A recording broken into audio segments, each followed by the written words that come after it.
Hello, everybody, and welcome. This is the Apostate Prophet. How is everybody doing? I hope everybody is having a fantastic time.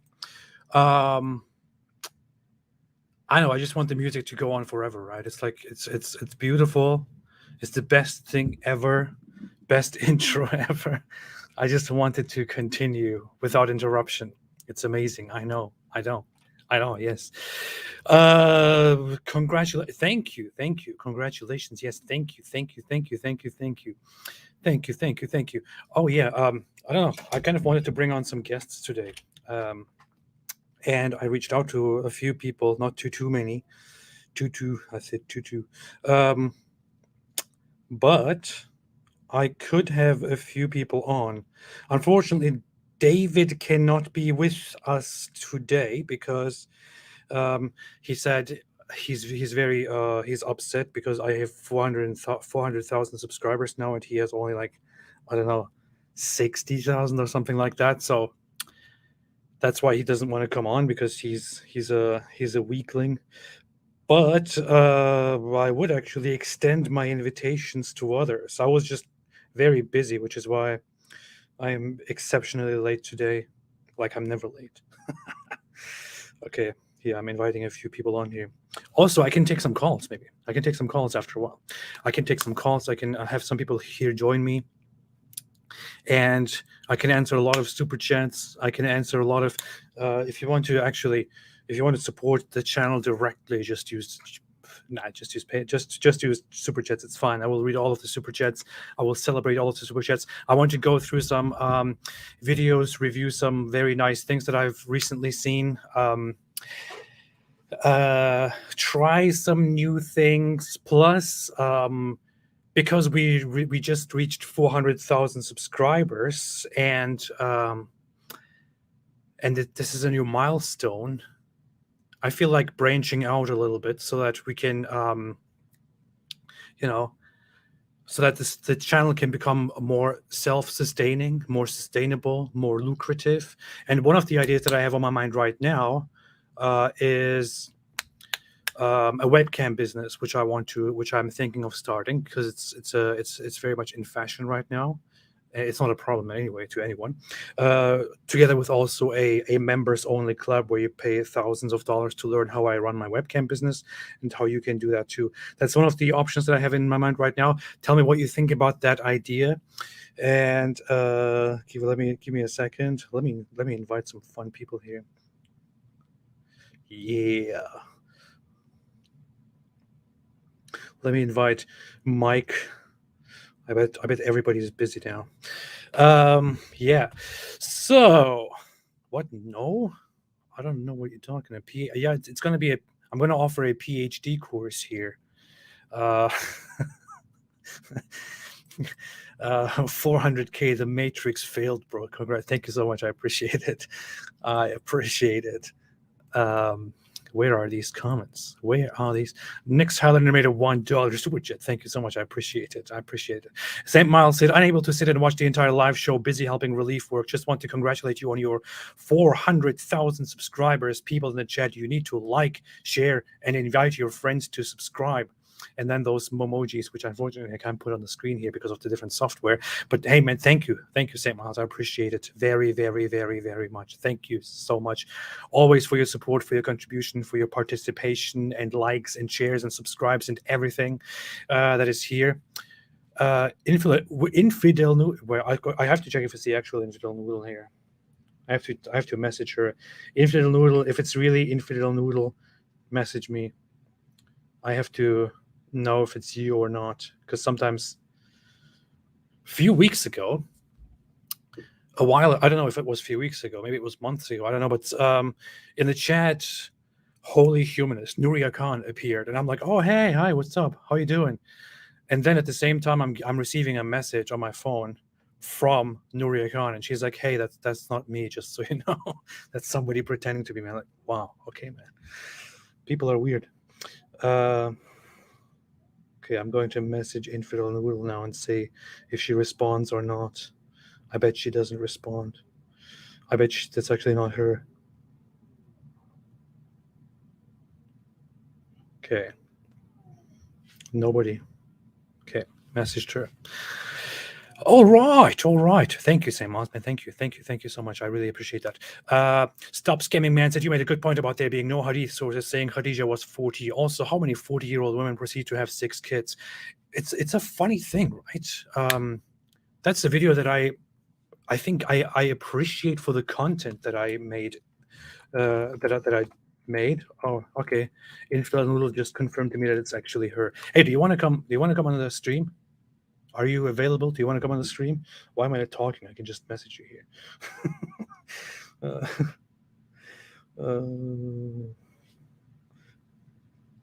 Okay.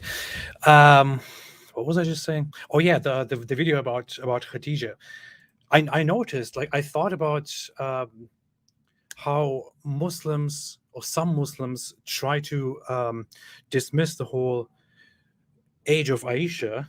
Like some moderate Muslims, some disloyal Muslims who are not comfortable with child marriage, they try to dismiss it, and they try to say you can't really trust these sources, right?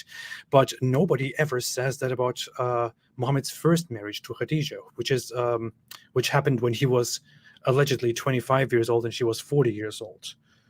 Those reformist, modernist Muslims are always comfortable saying, "Oh, his first wife was 40 years old," but they have a big problem with Aisha, who was 6 years old at marriage and 9 years old when they consummated the marriage. But if you actually look at the sources, the authenticated sources, the hadiths, you will see that Aisha's age is verified so much. It is deemed authentic, undeniable almost by Islamic standards, whereas there is no source at all which says that Khadija was 40 years old. Yeah, Infidel Noodle said she just woke up. Terrible. That you're in Australia. What time is it even there? I don't know. Basically Mars. Yeah.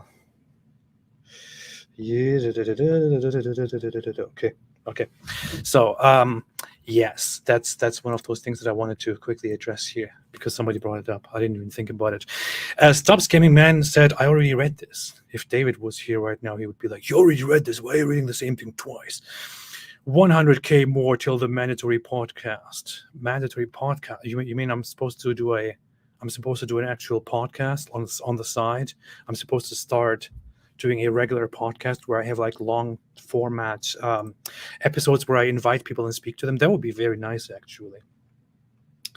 You know what would also be nice? David has been saying to me forever that we should move closer to each other and should build a studio together where we can have our separate production and have our separate shows, but also have one common platform where we are, I don't know, every week or even every day, where we sit down together and do a podcast where we invite other people, where we talk about all kinds of different things. It would be quite difficult to arrange for me. Would be effortful to set up, but I think it would be amazing. I mean, both him and me agree that if we did that, we would both be much more productive. We would both put out much more content because we both have the same issues in terms of productivity, where David's mind is always all over the place. Mine is always all over the place. So we never have a proper schedule that we stick to. It's actually a huge surprise to me that we have been doing this weekly live stream every weekend consistently for such a long time now. Normally we start something, we go for 2 weeks, and then it's gone, and we just never get back to it. But with this, we have been going on because we keep pushing each other and keep saying, hey, what are we talking about now? So I don't know, a studio together would actually be fantastic. It would be a fantastic thing. Yeah. Black Angel. Hey, Black Angel, what's up? Black Angel is the secret power behind this channel. Always helping, always contributing, always pointing out things. Actually, Black Angel, lots of stuff. You gave me a lot of a lot of hints at things that I miss. Like, for example, it's because of Black Angel that I recently noticed this channel. What's her name again? Authentic Observer. That she made a reaction to the whole Candace Owens Andrew Tate thing, and that she mentioned me in her videos. I never even knew of that channel. So because of Black Angel, I became aware, and then I started pushing that, and that was nice. Black Angel sends me a lot of things, gives me a lot of ideas, and I really appreciate that. Black Angel is the secret owner of this channel. Black Angel is Black Angel is the Illuminati here. Speaking of that, last time I said I would talk about this statue here, which I know scares some people, although it's there's nothing to really be disgusted by or scared of here. I'm going to talk about this in a second because it's actually very relevant to Muhammad, to Islam, and all of that. Black Angel said, "I'm your angel." Duh. That reminds me of that Shaggy song. Shaggy, you're my angel. Okay. Wow. What is this? What kind of is this Indonesia? Is this IDR currency? What currency is this? This is Indonesian. I guessed it right. It wasn't very hard, I know. Indonesian rupee. Thank you, Chen. I appreciate it very much. Congratulations, AP. I really enjoy your live streams, especially with David Wood. What do you think about Tate released from house arrest? I was talking about that yesterday with somebody. It's actually quite funny. Now, a lot of Andrew Tate fans have been celebrating and saying, haha, look, he has been released from house arrest. What now? The funny thing is I can show you messages and tweets where months ago, weeks ago, people who are following the Andrew Tate case closely, including Murdered by Crayons on Twitter, Milk Bar TV, and so on, we were all aware that he's probably going to be released from house arrest soon and put in judicial control. In fact, a few days before the release, one of those people texted me and said, hey, reminder, on Friday, there will be the appeal hearing. He will probably be released from house arrest and moved to judicial control. But this is actually good. No, hold on. I thought, oh, good, fantastic. Can't wait. And then the news came. Andrew Tate has been released from house arrest and moved into judicial control. And a lot of fans of Andrew Tate are like, yes, this is a great step toward justice. The issue here is being released from house arrest doesn't mean anything at all, except that it temporarily improves his comfort. He has been moved from house arrest to judicial control, and judicial control in this case is that he can only stay inside Ilfov County in Romania, which is the county surrounding the city of Bucharest, and it's a very tiny part of Romania. He can't leave that place. He can't leave that county. It's a very small space. He can't go out of that. So it's not like he has been released and he can go wherever he wants now. He can't go out of there, let alone leaving the country. Plus, being released from house arrest is actually a disadvantage in the long run because he will be convicted in the end of this. I'm sure he will be convicted at the end of this. And I'll come in a second to why and how that is so obvious. When he's convicted, he will probably receive a prison sentence. When he gets his prison sentence, what they will do is you are sentenced to, 5 years in prison, and they will then say house arrest and jail is time served and will be deducted from the prison sentence. So the problem is judicial control, which he is on right now after being released from house arrest, is not counted toward time served. So that will not be deducted. So it's actually very stupid of him to celebrate getting out of house arrest and to try to get out of house arrest, because it might give him a little bit of comfort now, but that will in the end result in more prison time once he's convicted. So it would be in his best interest if he was just in house arrest instead of being in judicial control, which is no huge difference if you look at it logically. What is floating in front of my face? I don't know what you're talking about. Chocolate donuts hovering in. Oh yeah, that's the miracle of Allah. And how do I know that he's going to get a prison sentence? Very simple. The court has everything. If you look at, he talks a lot of crap on Twitter, like the judge said the case is weak. No judge ever said that. If you actually have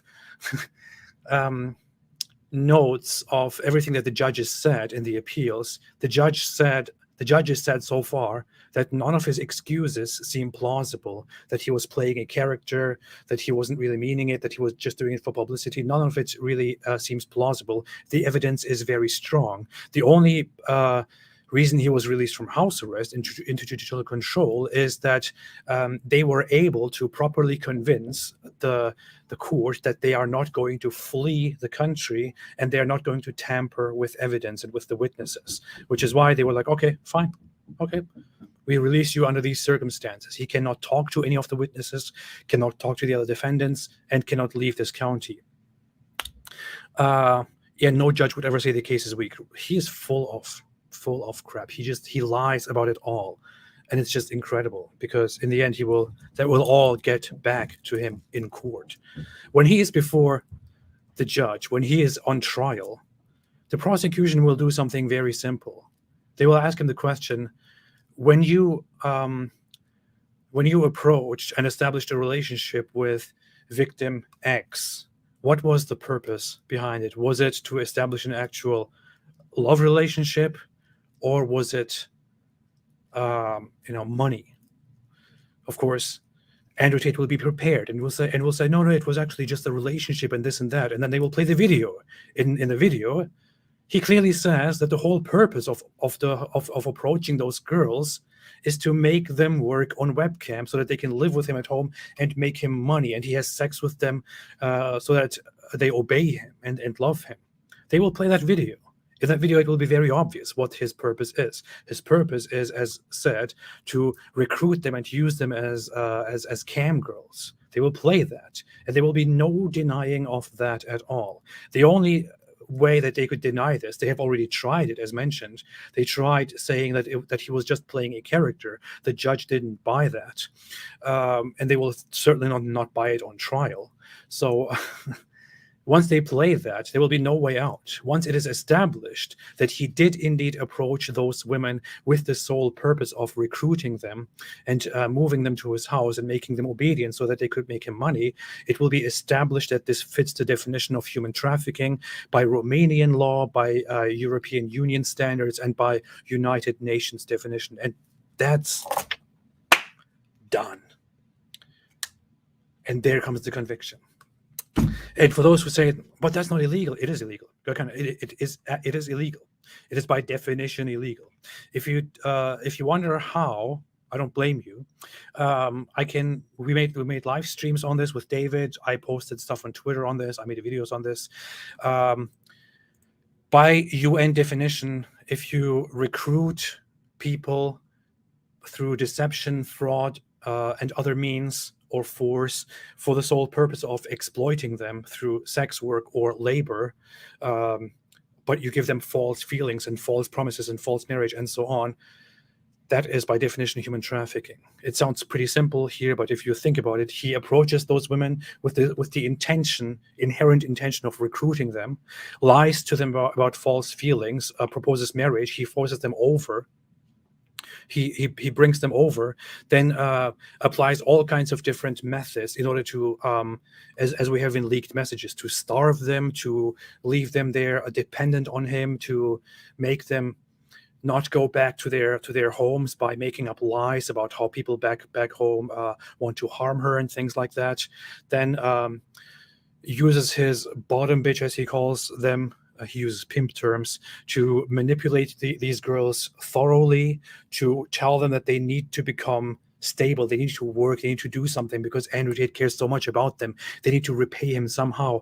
And after a long time, they induce this whole idea of you have to become a cam girl. In the end, he somehow manipulates and makes them accept it. He makes some of them accept it. With others he failed, and some of those that failed actually are now part of the prosecution against them. So this whole process is literally by definition human trafficking. Yes, you don't have to abduct people in a dark van and put chains on them, put them in cages, have guns and stuff like that. This is by definition a very common form of human trafficking. Has been a very, I think, even the most common form over the last decades. And if you think women can't think for themselves, that's not the point. The same thing happens to men. The same thing happens to children. The same thing happens. Manipulation is a thing, and Andrew Tate is proud of how he manipulates these women. So you can now blame those women, which he, by the way, chooses deliberately. He goes for very vulnerable ones. If you want to say, well, those women are weak, they're stupid, okay, you might say that, but that doesn't change anything, because being weak is not a crime. Being weak is not a fault that you can be blamed for. Having a weak mind, being susceptible to manipulation, is not a crime. Taking advantage of people who are weak deliberately and then engaging in such illegal activity, that is a crime. And he will have to pay for that crime. And I will be here celebrating that once he is convicted. And by the way, he's also currently complaining that there is more by the prosecution, more pressure on people related to them, because he's currently under investigation also for trafficking minors. And once that comes, a lot of people will drop off his lap. Graze said, did you see Jay Dyer and Daniel Kikachu's recent debate? I did. Actually, I didn't finish it all. I watched big chunks of it, and I told him as well. I was in contact with Jay Dyer afterwards. I didn't want to text him before that, but I was in contact with him afterwards, and I told him this is amazing, great job, fantastic, and gave him also more information on Daniel Kikachu and the stuff that he says about theology, how he's completely clueless of Abrahamic beliefs and Islamic beliefs and all of that. In fact, Jay Dyer and I connected after that debate a little bit, and I will be on his channel next week on Wednesday. I will be a guest on Jay Dyer's channel, where we will talk about Islam more, and he wants to ask me how I left Islam, why I left Islam, what the problems with it are, and stuff like that. He's kind of getting into the whole criticizing Islam realm, because he's one of those people, if you provoke him, he will just go after you. And he does it well. And there are lots of things that I don't agree with when it comes to Jay Dyer. Lots of things that I don't agree with him on, in the way he thinks, the stuff that he says, socio-political matters. But the guy is very smart, and he has a way of getting back to his his opponents. So on Wednesday, I will join him on his channel, and then this week or next week, I will have him here on my channel to talk about plenty of Islamic stuff. And I also want to review, why are there so many super chats? I should be happy about this, right? He will be here, then we will talk about, and I also want to actually review the whole Jay Dyer Daniel Kikachu debate, because Jay Dyer basically gave him an education for 3 hours. He educated him for free on religion, on comparative religion, on Abrahamic religion, and so on. Yeah.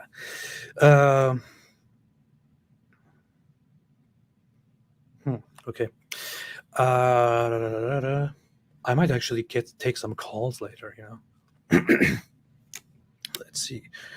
Blackstone, I saw a debate between Daniel Kikachu and Aaron Ra on Islam or atheism the best model, and they were talking at cross purposes, what the Muslim thought was good. Daniel Kikachu is terrible. If Daniel Kikachu was arguing for atheism, if he was arguing for Christianity, if he was arguing for anything else except Islam, he would be an embarrassment. But with Islam, he is good, because he has what Islam needs, which is ignorance, fallacies, fallacies, fallacies, fallacies, and a horrible character. That's the problem. That is the problem. Oh, Mike Jones. Let's see. Send the link. I'm sending him the link. He will join the chat. He will join the stream here. Anybody else? What do you mean? What do you mean? What do you mean? I don't know. Maybe I should get some atheists on here just to push all of these Christians here away. I'm just kidding, Christians. Apollos, Christian Apologetics said, is budget an issue for the studio now or later? It is always an issue. It is an issue right now. My channel is not very very greatly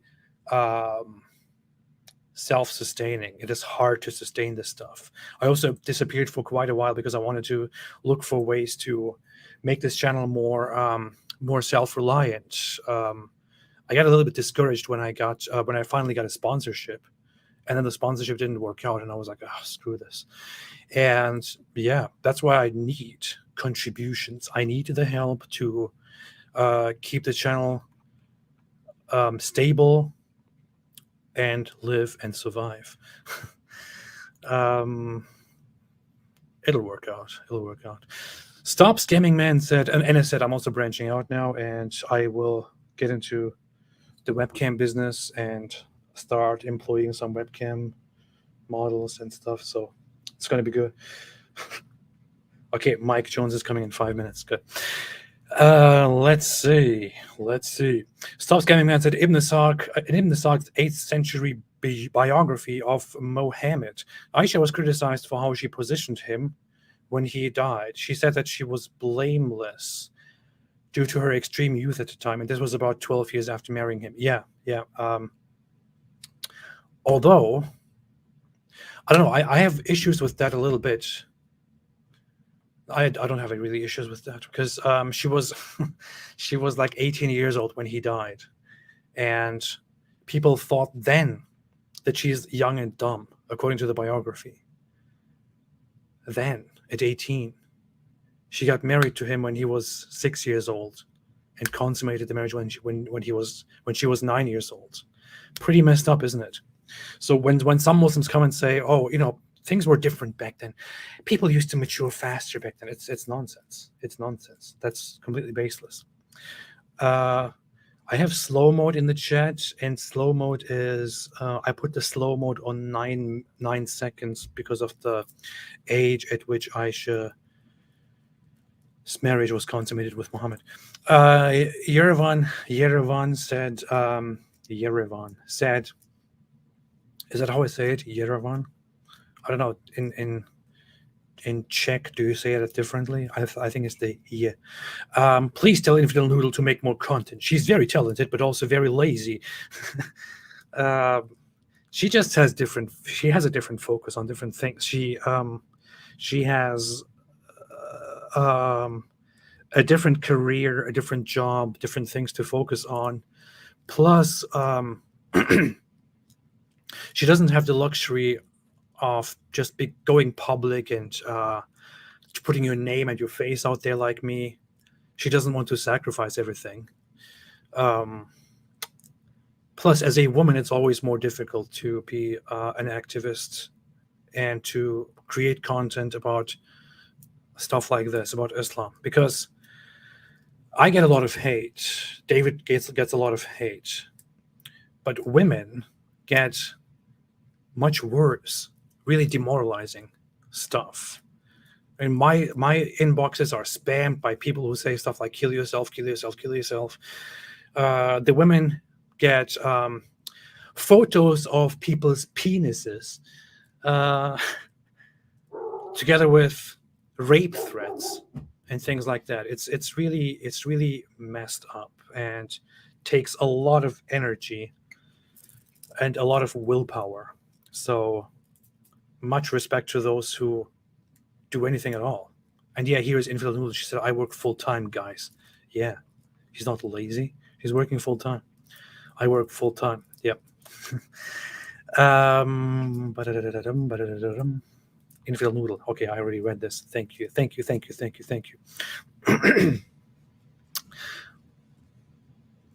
Asher said, I hope, okay, I love this channel. I hope this channel, and then I love this channel. Okay, I was wondering, I hope this channel? I don't know. That was interesting. Catholic 3DOD. I'm not only reading super chats. I also read some regular chats that I see, if they stick out, if they say something fun, because it's just much easier to notice the super chats. But I also try to look at the Cedric just became a member of the channel. Thank you, Cedric. Welcome to the club. Welcome to the club. You are now a prophet. Oh, hey, what's up? The hell you want? I mean, hi. I'm sorry. What's up? How you doing? Good. What's going on? Nothing. I'm just hanging out here, just doing a special stream because I just reached 400,000 subscribers, and David is not here because he's a weakling. So I thought I should message you. Yeah, you're actually in luck. I was just waking up from a nap because we just went to see a cave in Arizona this morning, and so I've had kind of just a chill day. You went to see a cave? Yeah, there was a cave here in southern Arizona called Kartchner Cave. Starts with a K, and it was phenomenal. It's like one of those hidden gem things. It was huge and just big stalactites, stalagmites, big columns. It was really breathtaking. I'd recommend it if you ever come through Arizona. Was it one of those? Was it one of those caves that are like that have a long history of being used by, or was it just? No. So there's two caves here in southern Arizona. There's Colossal Cave and Kartchner Cave. Colossal Cave's got a long history of use and there's a lot of tampering and damage. But Kartchner Cave they discovered in the 70s. Like two geologists found it and they immediately cut it off. They got the governor to turn it into like a state park immediately. So it is like pretty pristine kept. And so you go into it and it's like, oh, this is incredible. They have like one of these really long, they're called soda straws, like very thin stalactites, very thin. It's 9 feet long. It was really something else. I recommend it if you're ever driving on Interstate 10 going through Arizona. I'm looking at it right now. Very, very nice. I've been to Arizona once. Yeah, we had a lot of caves, and I grew up in Germany. You probably don't know this. Yeah, probably do. No, you told me that. Yeah, I remember that. Yeah, I grew up in Germany, and we had a lot of caves there to see and visit. It has an abundance of interesting caves. Been to a lot of places. I found it kind of creepy to go deep down there, but it's very interesting to explore. Very, very. Oh yeah, yeah. It was very, very fun day. I enjoy seeing natural wonders like that. Same. So, what are you up to, Mike? Oh, chilling. I thought maybe Monday you, me, and David could slice up some apples. Oh, yes. Just take some of them apples that have been on Twitter lately and just slice them up a little bit, maybe crush them, turn them into some juice. I don't know. On Monday, we will have a very special live stream.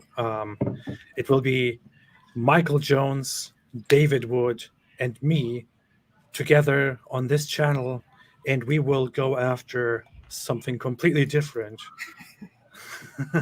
that we haven't gone after.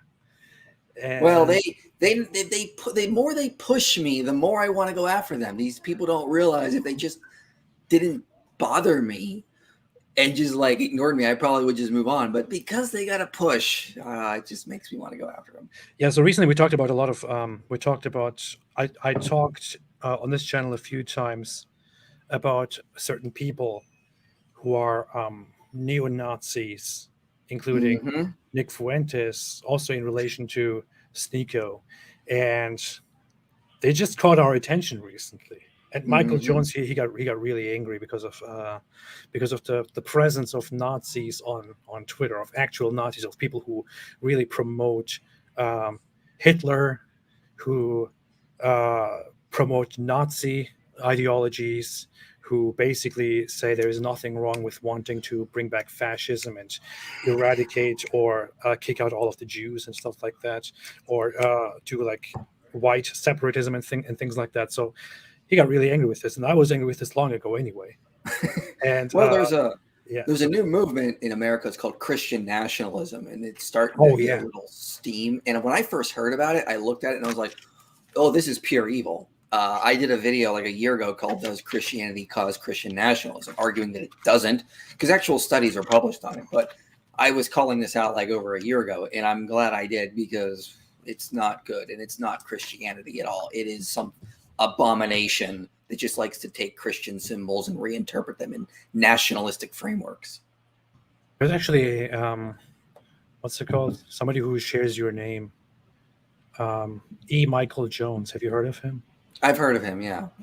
He is one of the proponents who were long ago known to be one of the proponents of Christian nationalism from a Catholic point of view. And that guy, he is pretty bad. He is it's a fun thing. It's a funny thing. It's like vastly Nazi ideas, but under a theocratic, supposedly Christian or Catholic state. And Nick Fuentes is very much in agreement with that guy. And funnily enough, Milo Yiannopoulos, somebody who has become really irrelevant today, after basically committing political, social suicide by saying really messed up things about pedophilia. He also joined E. Michael Jones and became his student. And he is now also a Nazi. He's now also a Christian nationalist fascist. And they actually believe that democracy, secularism, all of it should be abolished. Catholicism should become the state religion in America.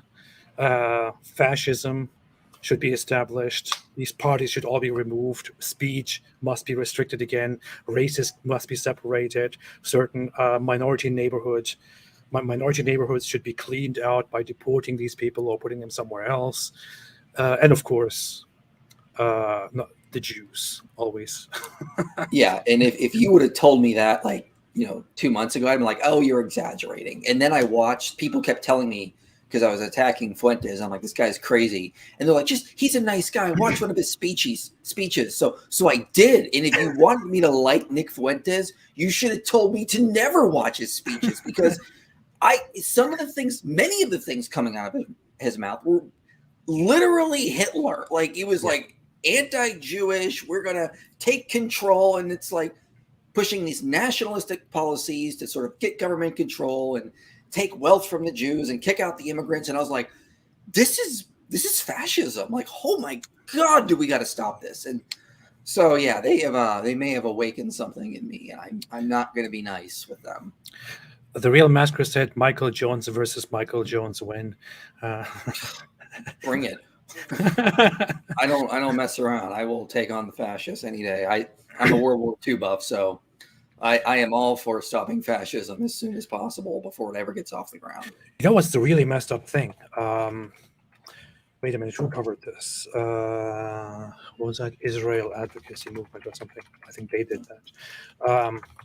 And you can always go to these sources to find things that they point out, even if you don't agree with them. But they made a video a while ago about why Ben Shapiro is wrong about Kanye when Kanye was having his mentally weird phase and was like promoting a bunch of Nazi stuff. And in that video, they drew people's attention to something that Milo says on record somewhere, to that one podcaster who is also very much unknown by now, Roosh. And I have to show you what he says, but I have to find it quickly. And God help us. If you want to say something while I'm looking for that, just what happened recently on Twitter is I saw a clip of Nick Fuentes. It was 2 clips of him back to back that someone posted, and he said within these 2 clips he wanted a 16-year-old child bride when he turned 30. He thought marital rape should be legal. He wants to abolish the age of consent and transfer it to the age of marriage. And I'm sorry, as the father of a daughter, when I hear that kind of horrible predator talk, it awakens something in me. And I'm like, I retweeted it like, this guy is pure evil and he's a predator. And of course, all his neo-Nazi followers came after me for, pointing out it's wrong to abuse children. I mean, go figure. It was just, if you're 30 years old and you want to marry a 16-year-old, I think there's something mentally wrong with you. There's no reason for you to want to marry a child that is still developing. If you're 20 and you're dating a 16-year-old, if you're 21, fine. I get it. You're very much closer in mental development. But if you're over the age of 25, approaching 30, and you think you can be with a 16-year-old, there's something wrong with you. I mean, I get it when you're close in age, like 5 or 6 years, fine. But if you're 14 years and you're over 30, you're 30 or something, there's something mentally wrong with you. So I think Nick Fuentes actually has some mental issues. I mean, there's no reason you should be going after a 16-year-old. Yeah, look at this. I think this is the part. Let me see.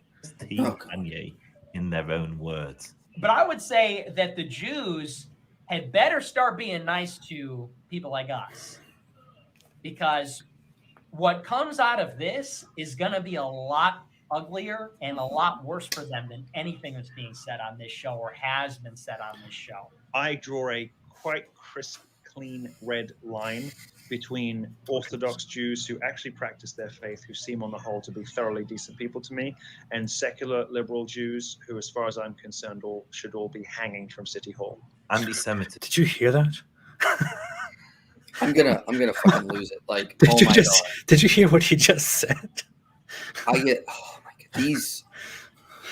I mean, fine. He wants a war. I mean, fine. Normandy 2.0, baby. We're ready. I mean, like, don't try it. Jews got to start being nice to us because something bad might happen. Wow. But listen to these words. I mean, this is when I point out these things. When I say Nick Fuentes is a Nazi, Milo is also a Nazi by now. People are like, no, you're misunderstanding. You're misrepresenting them. You know, it's like they're actually very nice people. You're just, listening. Dude, I am listening to these people themselves.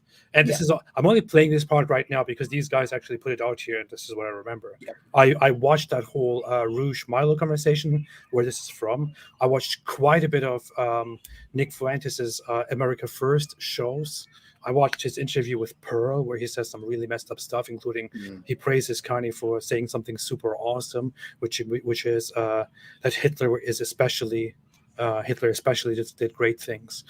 He justifies the Holocaust and so on. A quite crisp, clean red line between Orthodox Jews who actually practice their faith, who seem on the whole to be thoroughly decent people to me, and secular liberal Jews who, as far as I'm concerned, should all be hanging from City Hall. Anti-Semitism.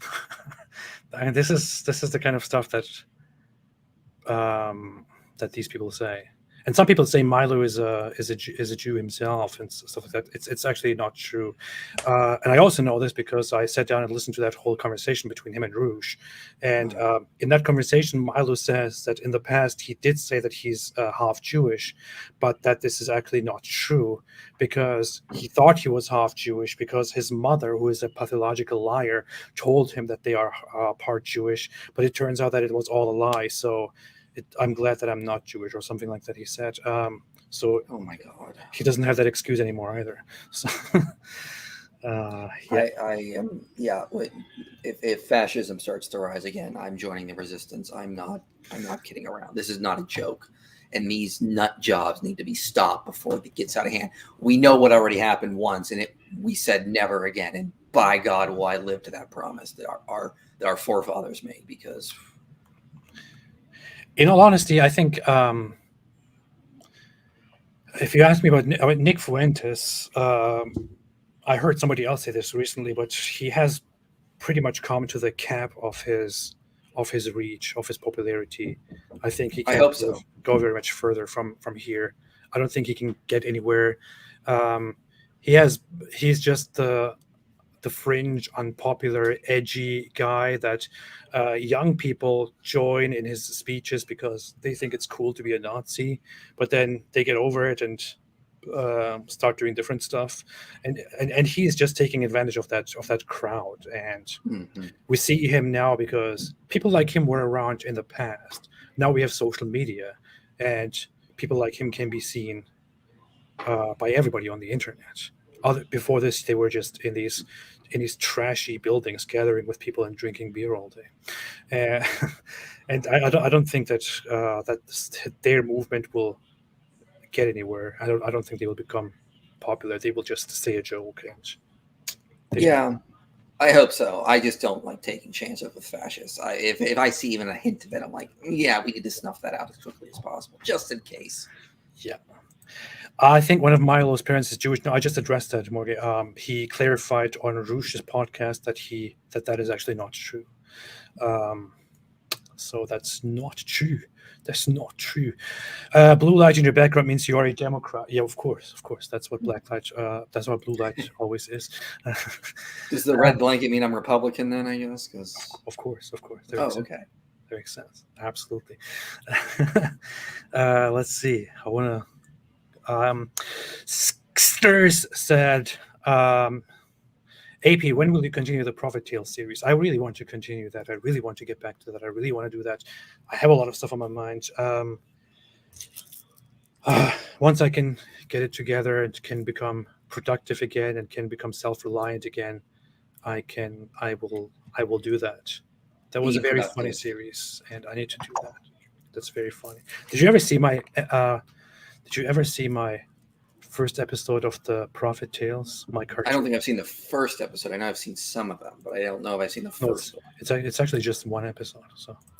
Oh, then I probably have. I thought there were more. No, there's just maybe one. I'm thinking of something else then. Yeah, no, it's just one. It's a series, but it's only one episode, so doesn't make much sense. But this one, have you seen this? Like Prophet Tales? Oh, this looks familiar. Yeah, I think I saw this a while back. In the other, Abu from its rising place, as it always does, because I remember this. Yeah, it's beautiful. It's beautiful. Best show ever. You need to make more. Come on. Best show ever made. I need to make more of this. I should have a watch party where I should play this, and when I'm live streaming, I should play this in the background and go on a break or something. That's dope. Yeah, that works. That'd be fun. I could watch it right now. All right, let me clean up here a little bit. So John said, "Wallahi, Prophet Andrew Tate, peace be upon him, will be free." Inshallah. Yeah, women run. I mean, if he's free, you guys better hide. Cause... Alrighty. Grays, as an atheist, are there any Islamic criticisms of Christianity that you agree with, even if you think a lot of them are really bad? Like, Jesus is a Muslim, he said there is one God. The worst one ever. I love it. Oh god. I made a video just to respond to all that nonsense on how Islam gets Jesus completely wrong. Oh yeah, that was a great one. I love that one. That was a great one. Yeah. Thank you. Any criticism of Christianity that I agree with, Islamic criticism, I don't think so, because here's the thing. I mean, I have my own criticism of Christianity. I have my own reasons. I don't think Islam adds any proper criticism. I don't think Islam.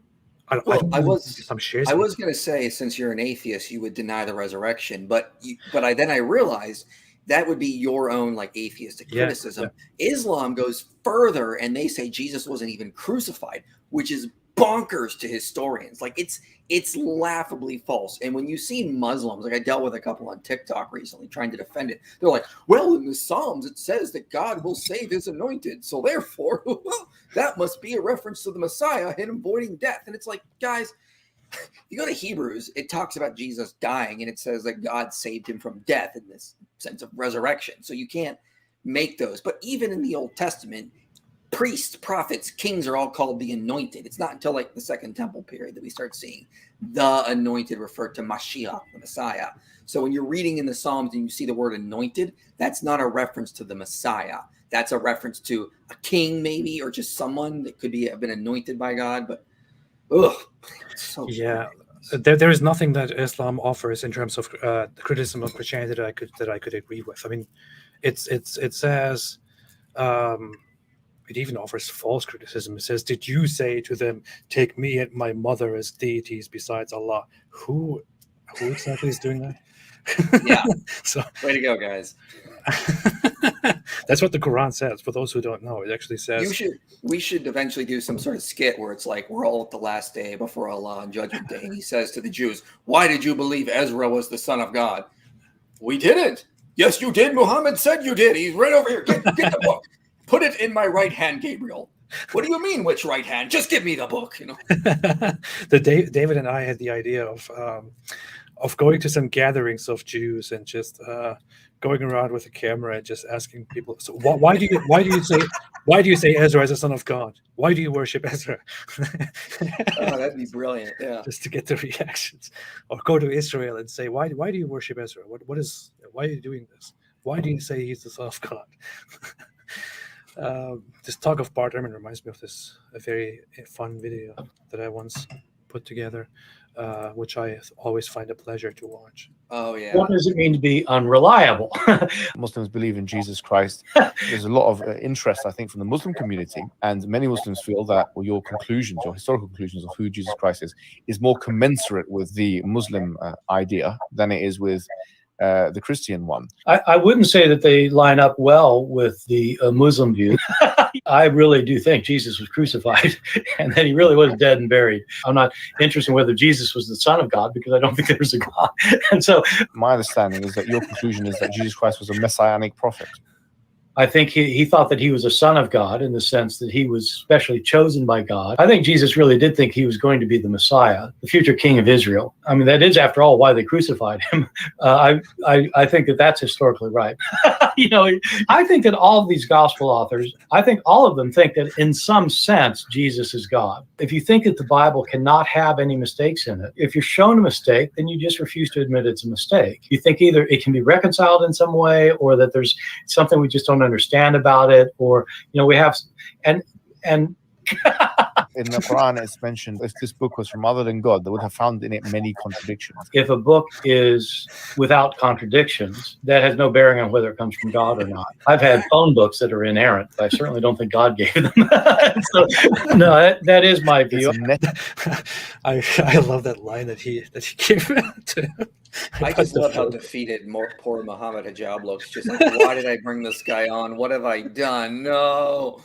It's also funny, like they published this interview between him and Bart Ehrman, and then they did not make a clip. He never talked about it again. It completely they completely went away from it, walked away from it, because it was obviously a disaster for their own purpose, which was to use Bart Ehrman to somehow, attack Christianity and validate Islam. Didn't work, and well, that's what you get. I mean, respect to Bart Ehrman. Lots of other people in his place would have this tendency to somehow, find common ground and to not be as blunt as him. But he's directly saying these things. It's like. Mm-hmm. There's even more here. Necessary condition for a book from God not to have contradictions. That's an assumption about what kind of book God could write. I know this is an important argument that apologists use for Islam. As somebody who is not either Christian or Muslim, it doesn't make sense to me for humans to say what God has to do. Exactly. If God wants to make a revelation, it has to be this, or that. You're talking about somebody who's beyond your imagination. Well, there has to be something within Revelation which distinguishes it from human speech, so as to act as an evidence. Yes, I know that's your argument. I'm saying, who says it has to be? You are. Exactly. If it's not, then anyone can claim prophecy or prophethood. Right? Well, the Christians say that's what the Christians say Muslims are doing. They're just claiming things for themselves. No. In the past, prophets came with kind of visual miracles. The final prophet, who's we believe Prophet Muhammad, he came with something that can be analyzable in our times. If it's analyzable in a sense that you can distinguish it from human speech, and so this would be the argument that we would put forward. Yeah, no, I know. Look how Bart Ehrman is sitting there. He's so bored, and so you can distinguish it. And so this would be the argument. Okay. That we would put forward. Yeah, no, I know, and I don't buy it. No. Suppose he did not call himself God. That would not mean he's not God. I don't call myself a pain in the neck, but doesn't mean. No, maybe. And I don't buy it.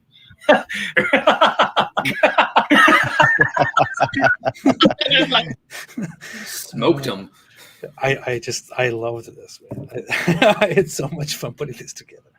That is just, and I agree with Ehrman. I don't think like if you found a, like if there's a contradiction in the Bible, I'm gonna be like, oh, okay, that doesn't change my view, because I think my view of inspiration is God works through fallible people, and sometimes they could make scribal errors, that kind of thing. But the message is what is important getting through. As long as the message gets through, that's important. So Muslims have this weird idea that it needs to be without contradictions, and then they go to the Bible and they're like, oh, look, I found a contradiction. I'm like, yeah, you're applying this Islamic standard that I don't have. So like, this is ridiculous.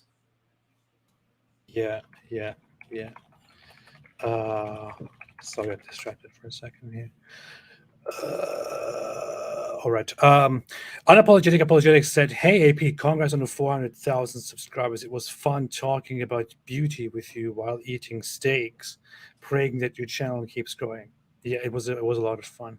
Thank you. It was actually a lot of fun. Yes. Mirotini said, "First live stream. I just wanted to say congrats and thank you. Your videos have helped me so much when I started feeling guilty and lost for leaving Islam. LOL." Very, very makes me very happy. Always makes me very happy. Makes me proud. And all the best. And thanks for your contributions. I hope you find happiness in your life. There's always more outside of the very bad stuff that you were constantly bombarded and threatened with. And stay away from Islam. Yeah, thank you. You did that one already. Wait, is that no? Maybe not. No, that's different. That's a different one. That's the second. Hi, Positive. I love your videos. It makes me feel heard. Also, you should do a separate video about Muhammad's prophecies. I should. That's actually one of those videos that I prepared, where I want to go through all of Muhammad's prophecies and analyze them, because Muslims make a lot of lists where they are like, oh, these are the prophecies and they have come true and stuff like that, but then they leave out all of those prophecies that just do not make sense, or that cannot come true anymore, that have not come true, and so on. Like he says, I don't know, Constantinople will be conquered, then Rome will be conquered, and then the day will come. Or he says, once the believers, once you arrive in Jerusalem, there will be a very brief time between you and the hour. And Muslims conquered Jerusalem in the 7th century. That just doesn't make sense. Wow. And they've already lost it. So yeah, I've lost it again. Which is why some say this prophecy will come true once again, because Muslims will eventually conquer it again. They will take it over, and then things will happen. Yeah, okay, fine. Okay, can't wait. Cedric said, "Love you, AP." Thank you so much, Cedric. Great to have you here. I appreciate it very, very much. Grace said, "Thanks for the overall Tate efforts. It gets tiring to watch. Hey, look, more examples of them being bad people and lying in comically absurd ways. But it's good that it's all being documented." I agree. And there have been some people, there are some people who say, you talked so much about Andrew Tate. Isn't this enough? And I get it. I also get tired of mentioning Andrew Tate over and over again, of making streams about him, of posting about him. But I explained this in my last live stream. I feel like it is a cultural emergency right now, because it's too many people make excuses for him. Too many people promote him. Too many people defend him. He lies. What you have is you have a pendulum swing, and like right now it's swung very, very far to the left, and we see some people go very too extreme to the left. And so what happens is people on the right want to pull this pendulum back, and they end up pulling it too far. And that's why a lot of this stuff can be a problem, because you see extreme people on the left, like promoting things like maps. They want to sexualize children. Well, guess what's on the right? People like Tate and Hakikachu and Fuentes that want to sexualize children as well. So sometimes the pendulum swings so far back the other way, it almost goes 360. And you got to call that kind of crap out, because otherwise we don't want to trade one dystopian, like a leftist dystopia, for a right dystopia. Yeah. And it's societies have this tendency to use this whole idea, to use an enemy image, to use fears of draconian things that are going on or that will be happening, in order to then push their own draconian ideas. And as you just pointed out, this is one of those cases. You hear all the time about the corruption that is being pushed, and I don't know, the manipulation of public information and all of that. And then, boom, what do we have? We have a guy who's an actual pimp, who is a self-proclaimed pimp, who built a webcam empire in his own words, who lured women through manipulation, in his own words, into becoming his sex workers because that's the only way they will obey him, and making money to get rich, who built an OnlyFans business and still employs his girlfriends that he lives with and has sex with on OnlyFans, while his brother Tristan Tate, he even has one of the girls he has a child with one of the girls. He refers to her as my baby mama, and she is one of the OnlyFans girls, who is also paid, and who lives in one of his homes. I mean, you have a guy actually pimping out the mother of his child on the internet sexually, and these people then also come out and treat women like trash, treat other humans like trash, promote complete degeneracy, promote being completely selfish and exploiting other people, while also advocating for things like, I don't know, for fascism, or like Andrew Tate says that Islam should take over and should suppress all of this democracy nonsense that we have in the West, and things like that. And how can I possibly see all of this and be quiet? It doesn't even have much to do with Islam anymore to me. I always hated such people, but when he started bringing Islam into it, he drew my attention to it. But then, right now, I don't even care about Islam when I talk about Andrew Tate. To me, Andrew Tate is right now as big of a problem, if not even bigger in the short term, as Islam to me, and I have to deal with that because lots of people don't, and that's messed up. Yeah. Anything you want to add to this? No, I mean, I totally agree. I need to do a video on my channel soon called something like how missionaries changed the world, because a lot of these people think like people like Tate think that Christianity is just diet Islam, like Hakikachu as well. And no, I have actual studies that ran OLS models demonstrating that missionary activity led to more democracy, less political corruption, more voice and accountability. I mean, it built Western values of equality, women's rights, these kinds of things. And so I want to do that video to say, look, we're not like you. We are so different. Christianity leads away from the values that you see in Islam. It leads away from fascism.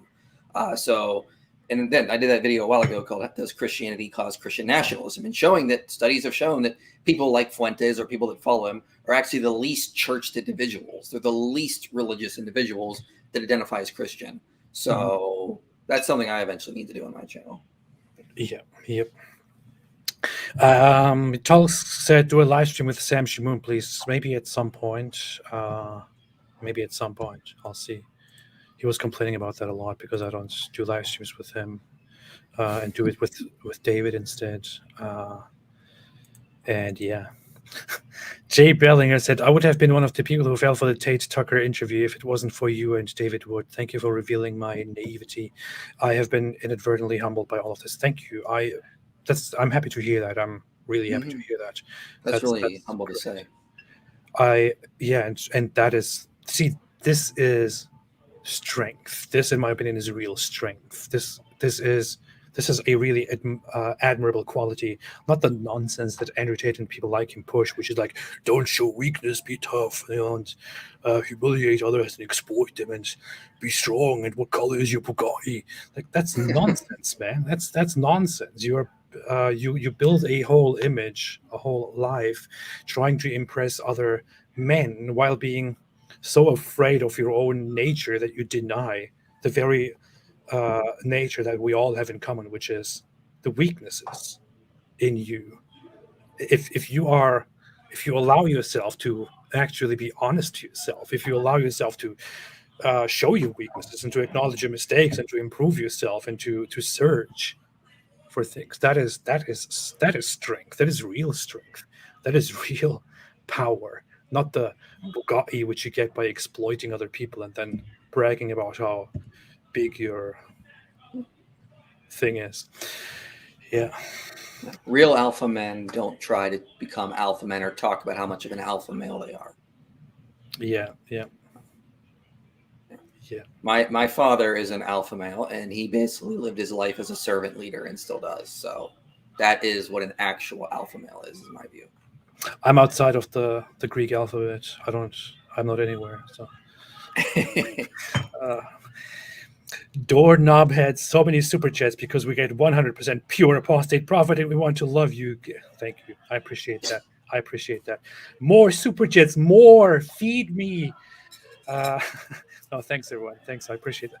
Wait a minute. Is this a message here? Doorknob had made a super chat of $6.66. What are you trying? What are you doing? You beast. Oh, that brings me to the thing that I wanted to talk about actually here. I have my friend here. I have my friend that is here. And a lot of people, when I bring out this friend of mine, get kind of a lot of people feel disgusted or awkward or scared or whatever it is when you bring out this character here, this dude. I actually got this character for a very specific purpose, and that was to include it in a video and to talk about the history of this, because guess what? This guy Baphomet is very much connected to Muhammad and to Islam, or say middle age medieval perceptions of Islam and Muhammad. So this character is known as Baphomet, and until very recent centuries, it didn't even have an appearance. All that was known about it was that Baphomet was this idol that that the Knights Templars supposedly worshipped, but what people knew about it is that it is a figure, a bearded head, a bearded figure, an animal of sorts, something different, something strange. The issue is when you look into this, and I'm surprised that this is not talked about very much.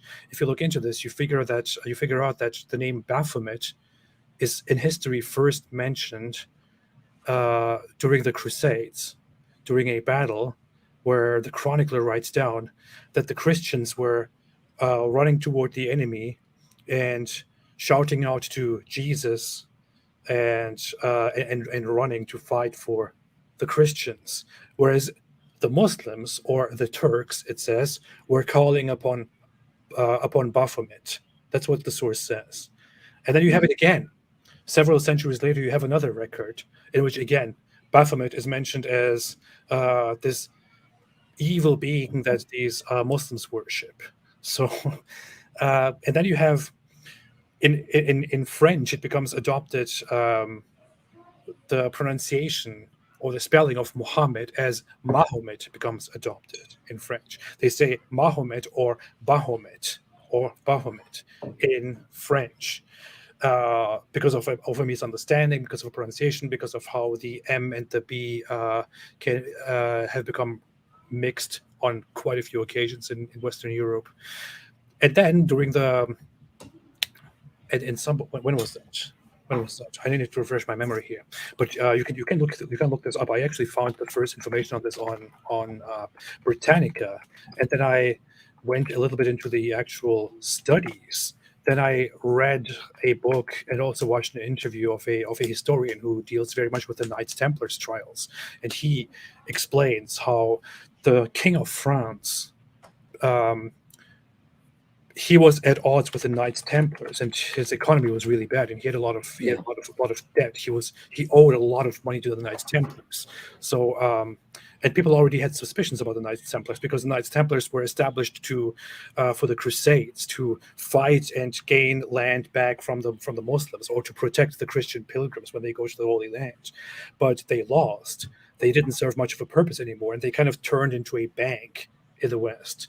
And the French king, looking for ways to redeem and to get money for his kingdom, was looking in all directions, and concluded that he will just use slander and rumors against the Knights Templars in order to eradicate his debt and to take their money and to distract the population by starting this big conspiracy. So under the French king, the Knights Templars were accused of worshipping this figure called Baphomet. And the accusation was that the Crusaders, the Knights Templars, became too much pulled into the Islamic world because they were fighting there and they were traveling there a lot. They became too much pulled in that they ended up worshipping an Islamic Muslim demon, Baphomet, which they now in secret worship and which they also want to spread, and they want to internally destroy Christianity and Europe. That was the whole accusation. And Baphomet was just this figure that they were allegedly worshipping. Only recently, in the 1800s, did Baphomet then turn into this weird thing, which is basically a combination of all kinds of different mythological images, including the goat, of Hermes, of Pan, and of different things, and then became basically a fictional deity, a fictional idol, and that's that. It's all that nonsensical. It's all that stupid.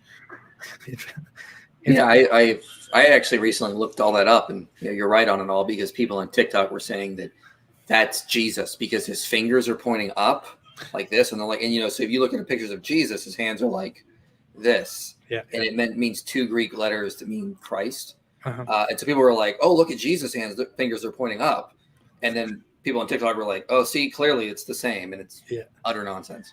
No, this is taken. This was this image here. This only came into existence in the last 2 centuries. This came into existence in the 1800s, and it was deliberately by that guy. Why am I forgetting all the knowledge that I have on this stuff right now? The occultist guy. What's his name again? Aleister Crowley, maybe? Yeah, him. Under him and others, this fictional character was designed by adopting different qualities that religious figures had in the past, including the hands, the symbols here, the goat figure sitting on top of the earth, and all of these things. These were just completely fictionally made up. Mm-hmm. So it is not real. It is not a real idol, not a real demonic thing that was actually worshipped by anybody. It is completely fictional. It came into existence through slander, through a rumor, and then was brought into shape by some dummy in the last centuries. That's that.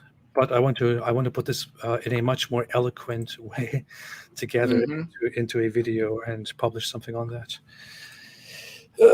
Yeah. So what's up? I don't know. We were going through super chats talking about Nazis. That's all I remember. Okay. Correction. It was Eliphas Levi. Eliphas Levi who created this. It actually has his signature on here, I think, somewhere on the image. It was him. But the other guy, Aleister Crowley, also adopted Baphomet, notably in his Gnostic Mass. It's supposed to be a Gnostic figure that is completely made up.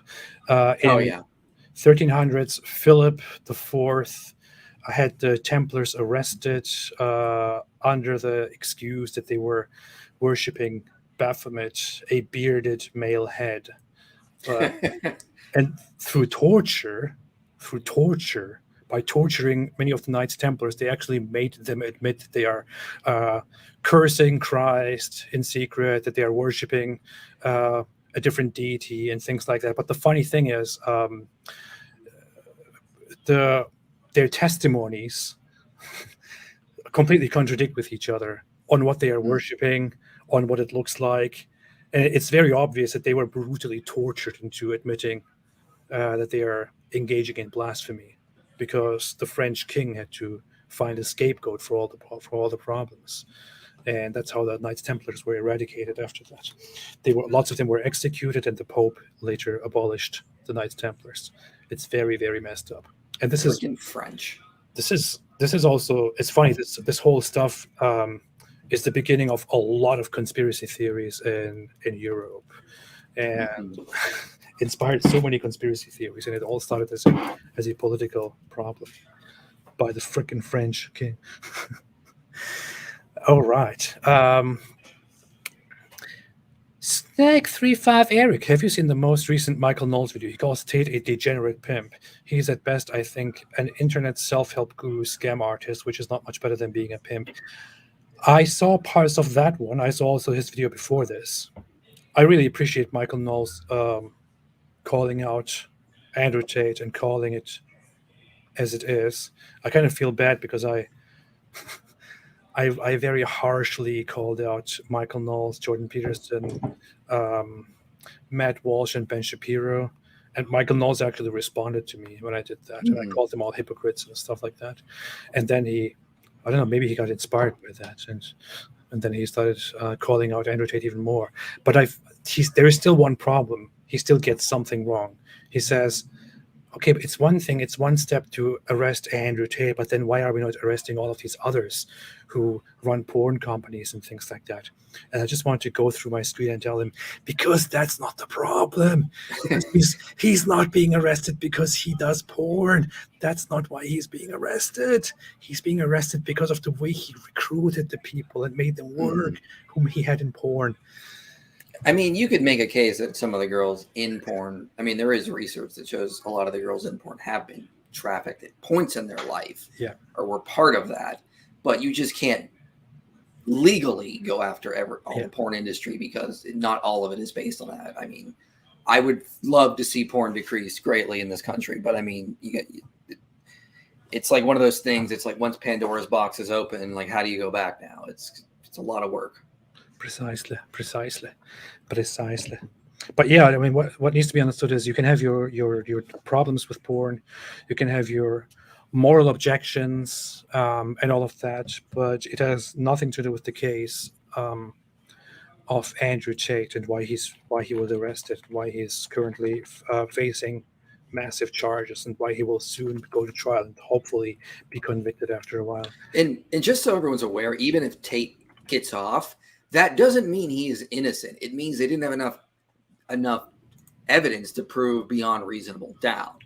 Like sometimes juries come in and they go, listen, this guy probably is guilty, but there is reasonable doubt. We have to clear him. So like, well, people in the public eye, we can still say Tate did crimes, did horrible things to women, even if there's reasonable doubt decided in a court. But a lot of the Tate fans are going to be like, even if he comes out and he's not guilty, they're going to be like, you see, he was innocent. He never did any of this. That doesn't mean that at all. It's ridiculous. Well, you know what's funny about Romania is that Romania doesn't have a jury system. So that's the fun thing about it. Romania has just relies on the judgment of the judge, and in cases like these that are very severe and serious, it could rely on a panel of judges, because one judge could be susceptible to getting things wrong, or even there could be fears of manipulation and things like that. And so far in this Andrew Tate case, a panel of judges issued the indictment. A panel of judges made decisions. In this trial, it will probably be again a panel of judges that will make the final judgment on whether he is guilty or not. And I highly doubt that a panel of judges will let him get away. So that is interesting. But of course, there could be lots of things. He could make a deal and reduce his sentence. Lots of stuff could happen. But we already know for a fact that he is by definition a human trafficker. So yeah, that's the problem. And Top G is going to take on a whole new name in prison. Yep. It makes me happy to know that there is no jury system in Romania, because there's like he can't appeal to regular people through demagoguery and things like that. He just has to face the judges and explain. If you think explain to them that he's not wrong. Good luck with that. Mm-hmm. Good luck with that. Wait, what? Diana said, where are you, Diana? Diana said, I heard Tate's judge will be a woman in the upcoming trial. Uh-oh. Oh, he's screwed. Tate referred to the judge as she in one of the interviews. That's interesting. Yeah, he's screwed. That's interesting. Um, That's interesting. I will I'm not open sure. it. What? I'm gonna get an expensive bottle of whiskey when that verdict comes in. That's fun. That's good. Sarah said the Daily Wire is doing so much good despite Candace. I don't know. I don't follow politics anymore. I'm honestly just like, I'm just so out of it at this point. I just don't. I'm too busy, you know. Yeah. I feel like I was much more interested in politics when I was in Turkey, and then I kind of became detached from politics when I moved to America and settled down, and lots of things became resolved. Life became better. So, yeah. Yeah, I found when I get into politics, I get kind of angry and I get back out of it and just do my Same. typical stuff, and I feel much better. Same. Plus, if you don't go with the us versus them ideas, if you don't stick to the whole tribalism that is always very common in the political arena, then it's just you feel homeless and alone in politics, because people just care about defending their own side, accusing the other side. Most people don't care about what's actually right and wrong, and I can't deal with that. Yeah. I can't deal with that, mate. Wait a minute. Yeah, who said OMG? It's a tree. Said Diana. I'm purposely saying Diana because I know that Diana is from Romania, and I'm pretty sure that her name is pronounced Diana. Diana, can you confirm, please? But thank you. I saw this. The Real Masquerade narrated Candace Ibn Owens. What? Yeah, I've not seen much of that, but man, what happened to her? How, like, she's joined the dark side. It's, what are you doing, crazy lady? Crazy. I never liked Candace Owens, and David knows that. Others know that. I never liked her. I always thought she's a grifter, and she just likes to take advantage and just go with whatever will make her popular in her own circle. So I'm not very much surprised by what happened with her and Andrew Tate. Mm-hmm. Yeah, I don't. I was very, very like, because I know my parents were the first to tell me about it because they're like huge in the politics and they're conservative. I'm like, okay, whatever. But I thought it was interesting because typically African Americans are on the left, and I was like, okay. But every time I saw her on Twitter over the past year, she's always saying like very sensationalist stuff, and I was like, oh, this lady, like, this isn't helping. And so, you know what's the dumbest thing? Go ahead. Sorry. This is why I stay out of politics. I just find it so tribal, vitriolic, and it just brings out the worst in people. And no one can admit their guy, like their candidate, has flaws.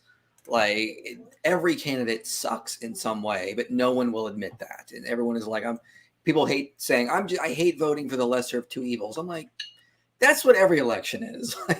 You just gotta figure out which is the least worst. Yeah.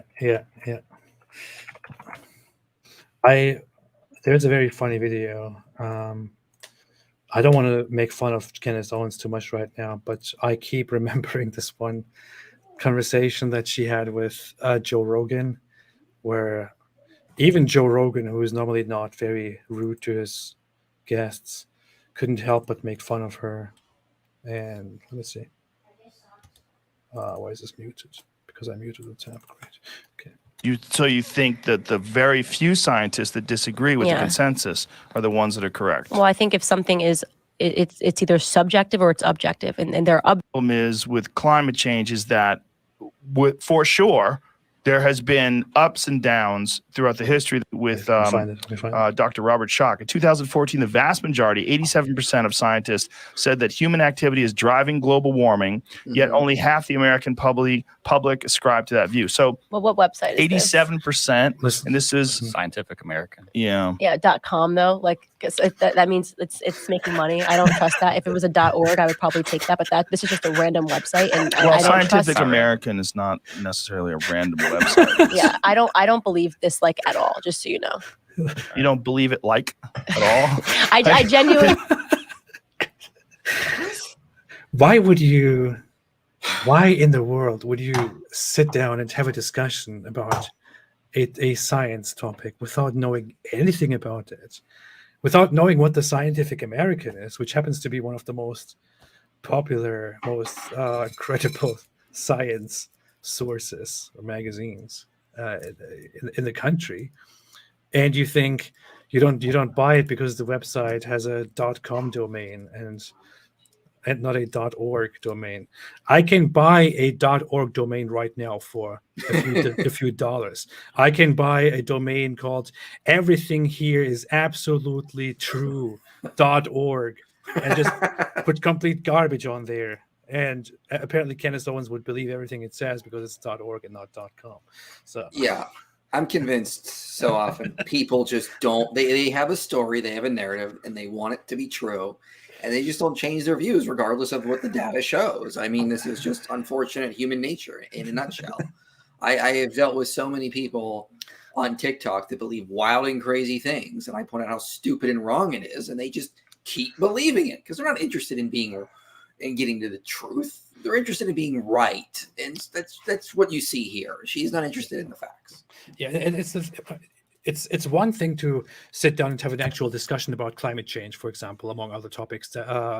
While you are informed, you know what you're talking about, and you can appeal to actual research, actual statistics, actual information that you acquired by proper means, like sitting down and studying things, and you can have a discussion on that. But whether you agree with the whole climate change narrative at the moment or not, this is just horrible. This is a horrible look. She's like, at first she said she doesn't believe there is such a thing as climate change. Then she jumped from that to okay, but it's not caused by humans. Then she switched to okay, but scientists don't actually say or don't actually agree that it's caused by humans. And then here Joe Rogan brings up the article which says that over 80% of scientists actually do agree, whether you agree with it or not. And then she's like, okay, well, this is just a random website. Have a point, have a coherent point if you want to be a figure, if you want to partake in a discussion. Don't be an idiot. Exactly. Embarrassment. And this is just one of those many cases, many such cases, as Donald Trump would say. All right, let's see. Candace is just interested in the political angle. I don't get why she doesn't become a politician already. I mean, yeah, that's what politicians do. They get very tribal and they just assume they're right regardless of the evidence. And they do it on both sides. I mean, you imagine, like, I remember in 2008, like, weren't all the Democrats going out saying, end the wars, Obama gets in. And then you don't hear a peep out of them. Meanwhile, the Republicans are screaming about tax cuts, and they get in, and like nothing happens. It's like it's always a narrative. It's never actually like what's like getting things done or what's actually focused on facts. And this is just how politics always ends up. It's just horrible. Yeah. I would like to talk to Candace Owens instead of talking about her and being unfair, as some people claim. But hey, oh dang! Look at that. You got blocked. This is just, what did I do? What have I done? What have I become? What have I? Oh, I actually want to put something interesting on here. Let's keep this here. Meanwhile, I will quickly look for something and put this on here as well. I mean, yeah. I don't mind I block people sometimes when they're like intentionally trying to attack me or insult me. I mean, but like sometimes people just like Tate will block people just because he's getting a little insecure, unfortunately. Like, you know, I read this because she blocked me. Most people lie for a living. Block people that expose. Okay. Here's Kenneth Owens saying, I can't read this because she blocked me. Most people that lie for a living block people that expose them. And here's her blocking me after just giving her one response, not even saying anything bad. I just said, I just complained that she hosted an accused human trafficker and perv. And she immediately blocked me. Here's another message. Look, it says, safe to assume that if you are an emotionally unstable woman who functions below the IQ of 60, I won't be your cup of tea. She's talking about these people that blocked her. So, and she is blocking me. I don't know what to think about this yet. Not sure how to combine these different thoughts. I don't know. Please help me. How dare you, AP? This is so, you're so hateful. Oh, boy. Oh boy! Oh boy! Wanting to protect women from Tate. Why do you hate men? I can also prove that I never liked Kenneth Owens. I can prove it. Look, I will prove it to you now. Let me see. I'm searching my own tweets. Let's bring this here on the screen. Searching my own tweets. I'm going as far back as possible. Whenever I mention Candace Owens in my own tweets. First time I mentioned her was that whole New Zealand shooting, nothing bad. Here I said my first ever tweet about her directly. I'm not surprised at all that Kenneth Owens doesn't understand free speech.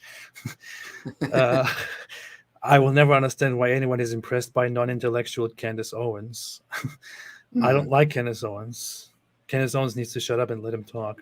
So I'm not just making this up. I never liked her. So yeah. That shooter you mentioned, that's the New Zealand shooter, right? Yeah. He wrote a manifesto, and in that manifesto he wrote a lot of nonsense, but he took some time to actually troll and make jokes in his manifesto. And one of those things that he wrote was that she was inspired. Why do I keep saying she? He was inspired by Candace Owens, but not very much, because Candace Owens is very radical even by his standards, or something like that. He wrote it in his manifesto. Like, what a psycho! And the guy is a white nationalist. He doesn't want black people to live with white people, but he writes Candace Owens there just for a joke, because he thinks he's still in 4chan, and people started accusing Candace Owens for inspiring the shooter. But I mean, in that case, I actually defended her and said the guy is clearly trolling. He's not serious. This has nothing to do with her. Yeah. Anyway, what else we got in the super chats? Nothing. Oh yeah, we actually got a lot. We still have super chats. You got a whole bunch. Wow. Super chats never end. Super chats never stop. I can go on forever. If you need to go, you can just tell me. Oh yeah, I'm good for now. Okay, good. The real mass. Oh, I already read this. Wait, that's not the question. One. Great recent video.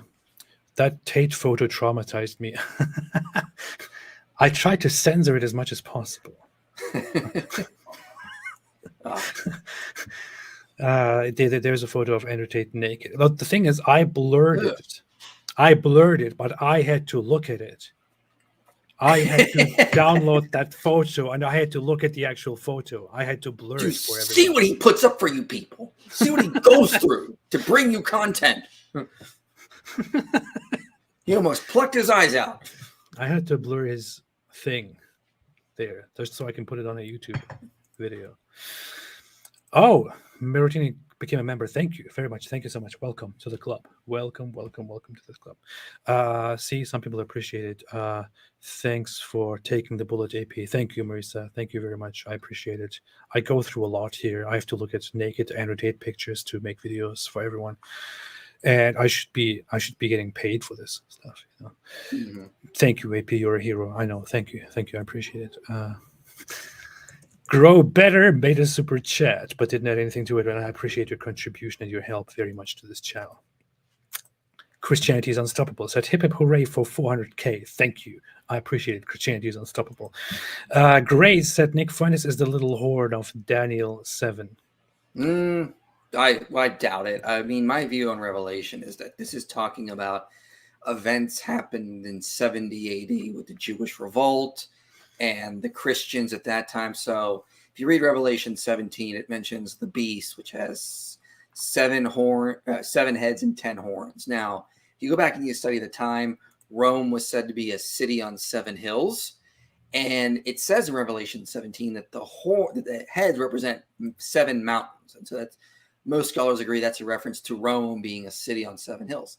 At the time, under Nero, there were 10 procurator governors across the whole Roman Empire that fell under Nero. And then Nero is the little horn that rises up and persecutes the saints and goes after them. The harlot is actually basically painted like the Jewish high priest. Has a tiara, as in the scarlet colors. Very much written in that kind of culture. So Babylon is just a code word for Rome, and we see this in early Christian writings as well. And also the harlot is Jerusalem. That's also, so the Jewish authorities were persecuting Christians, the Roman authorities were persecuting Christians, and this is just Revelation giving us commentary and a coded message on that. So I don't think we need to read that kind of stuff in Revelation. That guy was probably joking, but like, that's not what Revelation is about. It's about the 70 AD events, the Jewish revolt, the persecution of Christians under Nero, all that stuff. I think that's the most likely explanation of what's going on there. Yeah. You don't joke about scripture. Scripture is not something to make jokes about. No, never. We never joke about scripture. Anyone's scriptures on this channel. Never, ever. have some respect. Who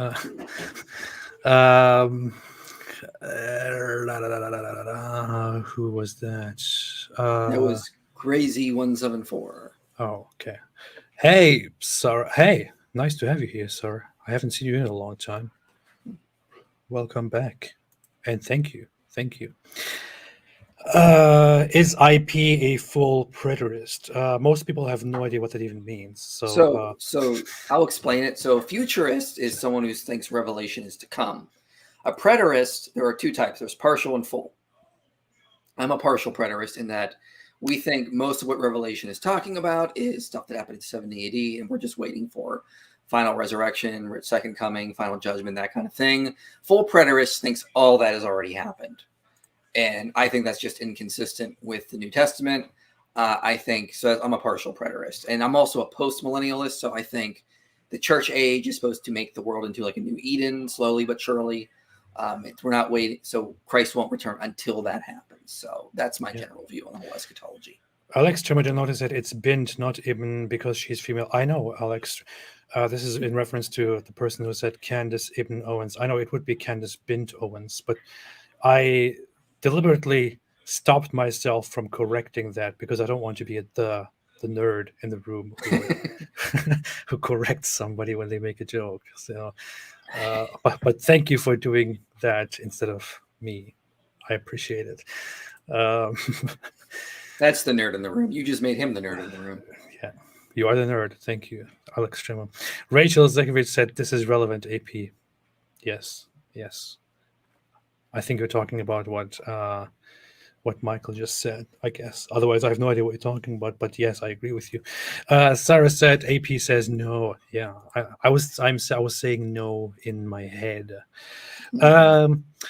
Please buy me a coffee or something, AP. Many don't want their money going to Alphabet's Euclid. I wanted to tell people that you should just send me PayPal things and put your message there so that I can read that out. I don't know if you don't want to pay to Google. I have a PayPal link in the description of every video. What is video. Alphabets? Alphabet is the company.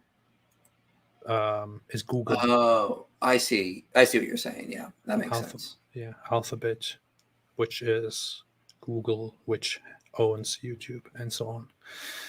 Yeah, if they don't get your $5, it's all over. I mean, to be fair, they do take a quite a cut from. They do, and so I prefer people go through like Patreon or PayPal or locals because like YouTube is like, let me just take a huge cut of these super chats, and I was like, oh come on, guys. I think they take 30%. They give you 70%, Uh-huh. and they take 30%, which is insane. But compared to all kinds of other service providers and sponsorship platforms.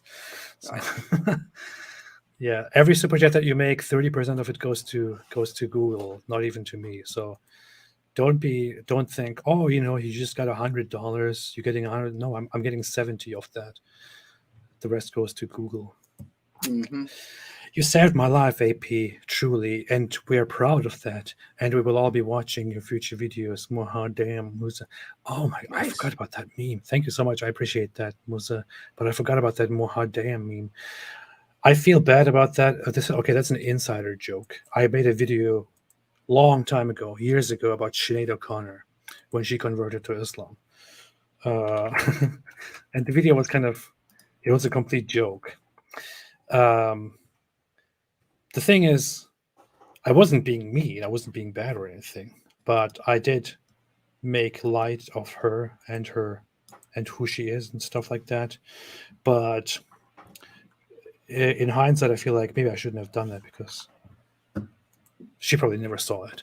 But still, it's like it reflects on how you treat other people, right? And Sinead O'Connor is not somebody who was mentally very strong. She has been dealing with she's dead. She just died a few days ago. But she dealt with mental health struggles throughout her life after suffering abuse in her early life. And when I found out that she died, I kind of felt bad about making that video in the past. I don't know. When did she die? Was it last week? July 26th.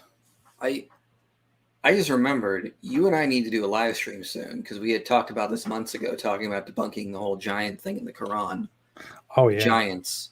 Because like I got some good data showing that like on why people in the past thought there were actually giants, and it has nothing to do with there actually being giants at all. Like they never existed, obviously. Yeah. I agree, Dion. Sinead O'Connor, I don't know. She was a troubled person. And the thing is, Muslims are still making use of the whole Sinead O'Connor became a Muslim. She saw the truth and all of that. And if you look at her photos or videos of the last month before she died, she wasn't wearing the hijab anymore, which she put on at first when she converted. She didn't talk about Islam anymore at all. She did none of that stuff. So I don't know. She was going through a phase. Nothing I can say. She was an interesting person with a one-hit wonder. That's actually a wonderful song. But yeah. Javier Park, religious trauma survivor, said, Xavier Park, if Jesus and Muhammad were raised from the dead, who would win a fist fight?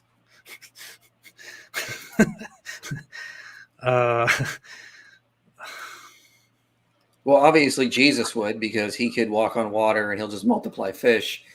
And so like Muhammad come after him and Jesus would just snap his fingers and fish would just start raining down on him. But I don't think Jesus would fight back. So I don't think Jesus would actually hit back, right? No, he just used fish. He'd be like, oh, Muhammad's coming. Oh no, a fish storm. Psh. Oh, I guess I can't fight him now.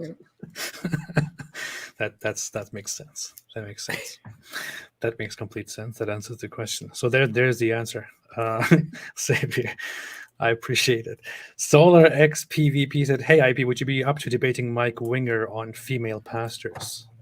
I don't know. I don't know what his actual views are. My view is, of course, women can be pastors. Like Unia in Revelation or in Romans 16 was an apostle. You have Philip's daughters prophesying, and I think that's Acts 22. So you have definitely high-ranking members in the early church that were women for sure. So yeah, I think definitely women can be pastors for sure. But I don't know if I would debate him on it. That'd be an interesting debate. I agree. But yeah, if he was down, I'd be sure to have a conversation on him. I want to have a conversation with him on other things, but it's not really his thing. He just likes to do his live stream things when he doesn't debate. But yeah, if he was ever up for it, have a conversation with him on it. Yeah. He is fun. We had a live stream with David, where David just out of nowhere decided that since we were making a live stream about him, he's going to roast him through the whole live stream. It was really bad because David is ruthless when he roasts somebody, and he was also he was drinking and roasting him. I don't know. It's funny. And Anthony Lafleur said, "Congratulations, AP on 400,000 subscribers. When you and David were in Ohio, was David able to damage the Quran with a knife and throwing star?" In all honesty, I don't know because it was a brutally hot day under the sun. And as somebody who always lives in his in a dungeon and never goes out into the sun, it was a very challenging time for me to go and stand under the sun for so long. And I shot. AP is actually from Turkey. He's really close to Transylvania, guys. So just just keep an eye on him. You never know. Yeah. I also hunt people in the night and drink their blood. But yeah, so when I was there out in the sun, it was very, very stressful for me. And I shot guns, I shot the AK and all that. And later when it was time for all the others to do a few things to the Qurans for scientific purposes, and when David was supposed to throw things at the Quran, I was taking a break. I said, I cannot stand here anymore. I need to go inside and find a dark place. And so I left, and they did a lot of stuff for an hour. I don't know. That's that atheism in you. You know, you guys are afraid of the sun after too long. You know? That's true. I also didn't have any spare babies to eat with me when I was there. So yeah, it's terrible. The Real Masker said Baphomet was the original The Matrix. Yeah, I think it's actually Baphomet. Like the T, I think is silent. Baphomet. Yeah. It's a French thing. French ruin words. They're like they write words and they're like it's Bordeaux, but we're gonna put like EOUXG94 at the back just to mess with people. This reminds me of how so shocked I was when I was a kid or when I was an early teenager, and I learned how French people pronounce the name Henry, which was like Henri. And I was like, what? Why? They're just making things up. They don't even follow their own rules. It's horrible. And it's funny because I think the name it goes into Old Frankish from Old Germanic, where it is Hagenrich or something like that. It goes into French and turns into from Heimerich to Henri, and it's like, why are you doing this? So yeah, French is weird, bizarre. Yeah. Speaking of French, D. Bourdreau just said, I don't know why I made that transition here. I said, any chance you would invite the Satanic Temple's Lucien Greaves on your channel? He's doing good work fighting Christian nationalism. I don't even know what it is. I don't know who Lucien Greaves is. I don't know about you. I probably wouldn't invite him on my channel because I don't really like do a lot of live streams on my channel. Typically, when I'm doing a live stream, I'm just critiquing someone's video, or I'm interviewing a scholar on their book that came out. But it's like, for me, it's like, as a Christian itself, I'm vehemently against Christian nationalism, but it's like, I don't know, I'd have to see where he stands on certain issues because I don't know if I would agree with him on certain things. But I mean, enemy of my enemy is my friend. So I don't know. This reminds me of when, were you there? No, you weren't there. Were you? Were you there when we went live with, what was that? Was it that live stream that we had with Cameron and? No, I wasn't, but I watched that crazy stream, and yeah, you, Cameron, you had Khalil on. Oh boy, that was something. Cameron was just sort of sitting there half the time, like staring, going, "What am I supposed to do with this thing?" I became way too angry, I have to admit, and during that stream with Khalil Andani, because he was unexpectedly rude and just strange, and I don't know. I thought it would have a very, very interesting conversation, but it just completely derailed. And I even messaged David afterward. I said, "Hey, tell me what you tell me. Be very honest with me. Was I a little bit too angry?" And he was like, "Yeah, a little bit, but." But yeah, I think during that stream we talked about Satanism versus, because we were talking about so the topic was, should Christians and Muslims unite against atheism? And the whole idea was that Cameron was saying that Christians and Muslims have something in common because they believe in God, whereas atheists reject that whole thing. And I was like, okay, well, what about Satanists who actually believe in the supernatural? Not the troll Satanists like most Satanists, but actual theistic Satanists. They believe in supernatural stuff. So would you also think that you could work with them together against atheism? And Cameron is like, yeah, maybe. Yeah, it's weird approach to take that. And I'm just like, why do we need to work together with Muslims on this? Like, I mean, quite honestly, I disagree with Cameron on that. I just don't think that's the way to go, because it would only be on arguing for general theism, which there's plenty of Christian philosophers that have already worked this out, or theistic philosophers even. We don't need like to bring a wingman in to do this. I mean, and then all the research I'm going over now, I should show you some of the studies I have found when I've been researching Christian missionary activity. In many of the studies, the control variable is Islam. So like I recently read a paper on how missionary activity in India led to like rampant female education throughout the country in Christian regions. And they compared it with like Muslim regions in India, and all the women were not getting educated. And another study I found that women in India and Islamic regions were being born with lower birth weights due to actual effects from Ramadan. When women were pregnant and they were fasting on Ramadan, it was affecting the infant. And so they were coming out not as healthy as Christian babies. And so Christian babies were coming out healthier than both Hindu and Muslim babies in India. So I've been finding all these really interesting studies.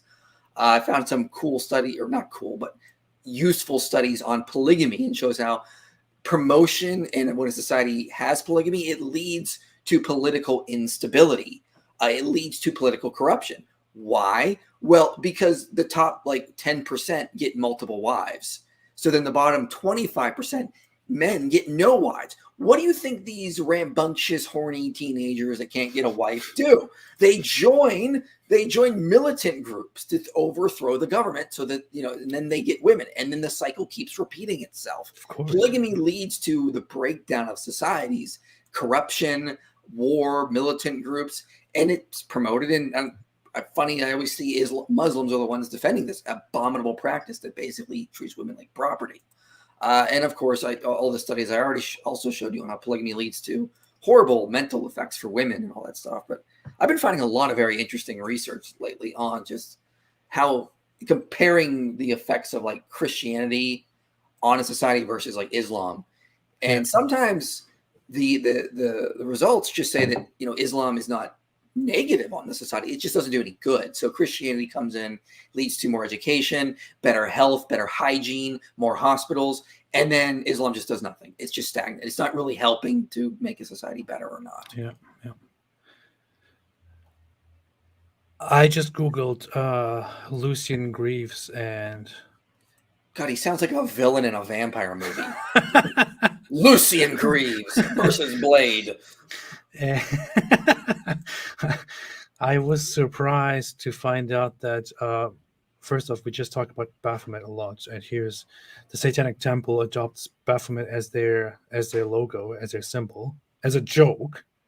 And the funny thing with these people is, I don't know what's with his eye, but he's blind on one eye, and he looks like, or maybe it's he put a thing on he probably tried out to be a James Bond villain, and when they didn't select him, he was like, "That's it, I'm becoming a Satanist and opening my temple." The thing with Satanists like these is, including the Church of Satan and the Satanic Temple, is lots of people who are religious and who are like, "Oh no, Satanism should know one thing." These people don't actually believe in the existence of Satan. They don't actually believe in serving Satan. They don't actually believe in any of that stuff. It's more of a political religion than anything else. Like they're just really far left, like leftist, far left ideas, and they just push all this political stuff, and they constantly go after religious right. And I get kind of mad at the religious fundamentalist right sometimes. I just don't agree with necessarily them either. It's like I can just not like both of you. Yeah, I feel like this is quite over the top. Like, so their deal is the whole these are called atheistic Satanists, as opposed to theistic Satanists, who are the less popular kind, who actually believe in some force out there and associate that with Satan as the good guy. Those can be quite weird. These Satanists, who are more common, are people who don't actually believe in the existence of God or gods, and don't believe in the existence of Satan either. They just use Satan as a symbol in order to push a sociopolitical idea, where they think that Satan is, well, number one, provocative, which means it could help them get their message across. Plus, Satan represents some kind of rebellion and stuff like that. And I feel like it's evidently not very helpful and not very useful, because they clearly don't get anything done, and they clearly get a lot of hate because nobody actually wants to know more about what they mean by Satanism, because it is too provocative. Well, I mean, this is the problem with political religions, is that they don't, historically, they just don't do a lot of good, and when they get too big, they do a lot of damage.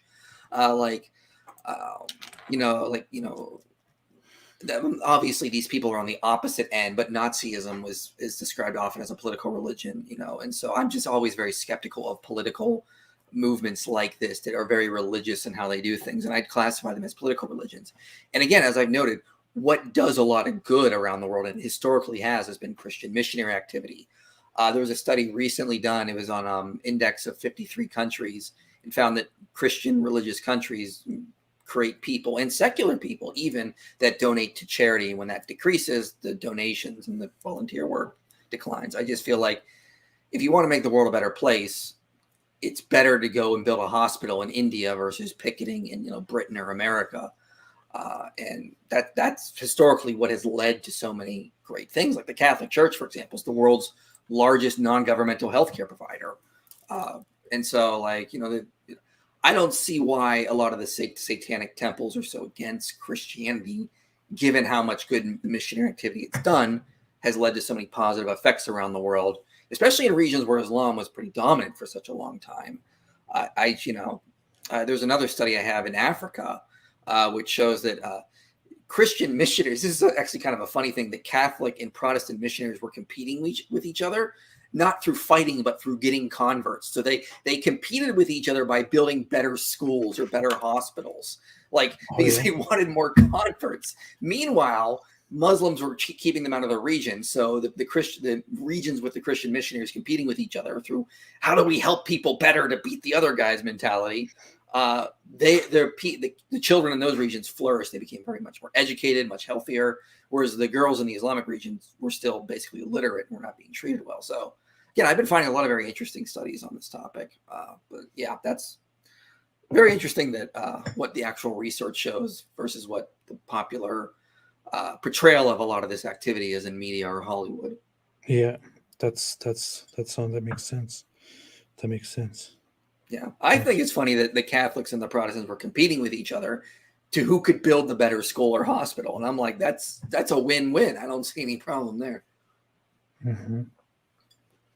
They should all build hospitals. Everybody should. Oh yeah. But yeah, D, to your question about the Satanists, I think that would be a perfect guest for David Wood's channel. Yes, you're absolutely right. You need to start asking him about that. He needs to get on that. Bud Biden said, apostate prophet Hu Akbar. No, that's in caps. You got to scream it. I can't do that now. My voice is already dead. Apostate prophet Hu Akbar. Apostate prophet Hu Akbar. Appreciate it, mate. said, Kerfer said, low view count because CP is grilling. I was expecting a low view count for this live stream because I did not announce a topic. I did not put a thumbnail out there on addressing something specific. So this is just a live stream that is pretty much for special people who follow and who like to watch these live streams. There's no topic attached to this. So I was expecting a lower count of live viewers, and that's completely normal. And I actually appreciate these people that are currently here and watching this live stream more so. As for all the others who are not here and who have thereby displayed their treacherous attitudes toward me and this channel, I will soon issue the death penalty for apostasy. The jihad. Yeah. We need to do jihad. How do you think Ken got the Mojo Dojo Casa house? Through jihad. Yeah. I still need to watch the Barbie movie. I'm just curious. Oh, it's. I find it funny. I think it's a Rorschach test, is like Shoe on Head was saying, that everyone sees what they want. And so it's either like an extreme liberal feminist message or it's like a secret conservative message. And I think it's not saying anything. It's trying too hard to say a little bit of everything, and so it's saying nothing. And it's just funny. I mean, Ryan Gosling upstages everyone. It's just funny. I was so confused because I saw a lot of conservative people complain about how it's complete propaganda, and then I go online and I look at the plot and the script, and it looks like it doesn't really have a very anti-conservative, very like progressivist ending, and then I see lots of left-leaning people angry about it, and I don't understand. I don't want to listen to anybody. Now I'm really curious. I would never watch this, but now I really want to figure out what in the world is going on. So I want to. No, you should watch it. It's hilarious. Ryan Gosling's he has a whole number where he gets his own song. He sings "I'm Just Ken, Anywhere Else I'd Be a 10." It's a great song. Yeah. That's good. My wife's boyfriend said, issue a fatwa. I hereby issue a fatwa against all those who are not watching this live stream. Yeah. Yes. And also to press the like button, to destroy the like button. A fatwa on the like button has been issued right now. All right. I was wondering if I should do like daily live streams. I've recently been watching people like Destiny and other live streamers who are insane people who go live for like 8 hours a day. Oh and my gosh, how? Every single day they are live for a whole day. They play games while talking about all kinds of things, having guests on. And I thought, you know what, maybe I should do that too. I don't know the time. I want to do like real research and like not just, how do you have time to like, learn new things and do research if you're doing that 8 hours a day? I do most of my research when I'm on the toilet. So that's beautiful. Beautiful there. To be very honest here.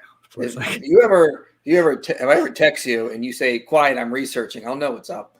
Yeah. That's when I'm in the bathroom. And yeah. Kitty said, I would watch AP for 8 hours, to be honest. Thank you. I know you would, Kitty, but how many others would do that? I wouldn't sit down and watch me for 8 hours. Yeah. The longest I did is I did like a 4-hour live stream responding to Hakikachu on child marriage. And that was only because I like defending children from predators. But I don't know if I do anything longer than that.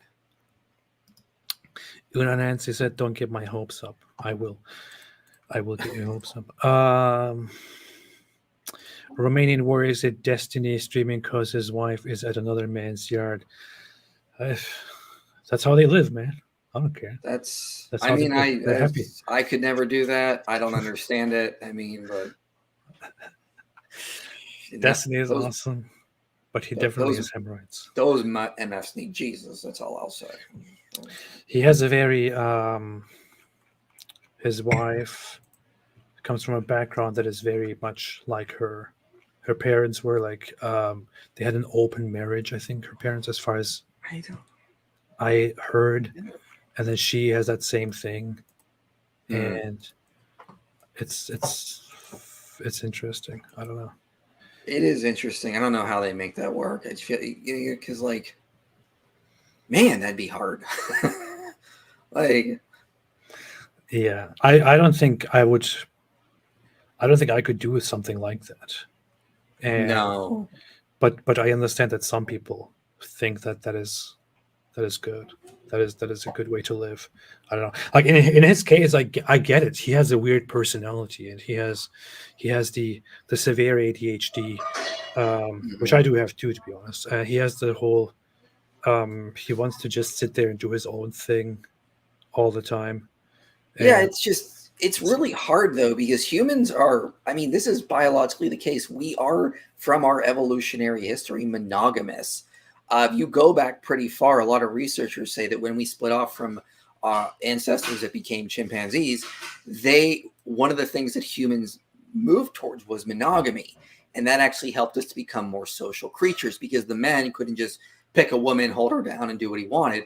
He had to sort of like lure her in with gifts and protection and conversation, and it helped us to become more social creatures. Yeah. So humans are just naturally monogamous. Polygamy only exists historically in cultures, and it was like the top like 5% or top 1% that were doing it. The majority of people were always the average Joes of like the ancient Persian Empire were basically monogamous. There wasn't a lot of polygamy running around.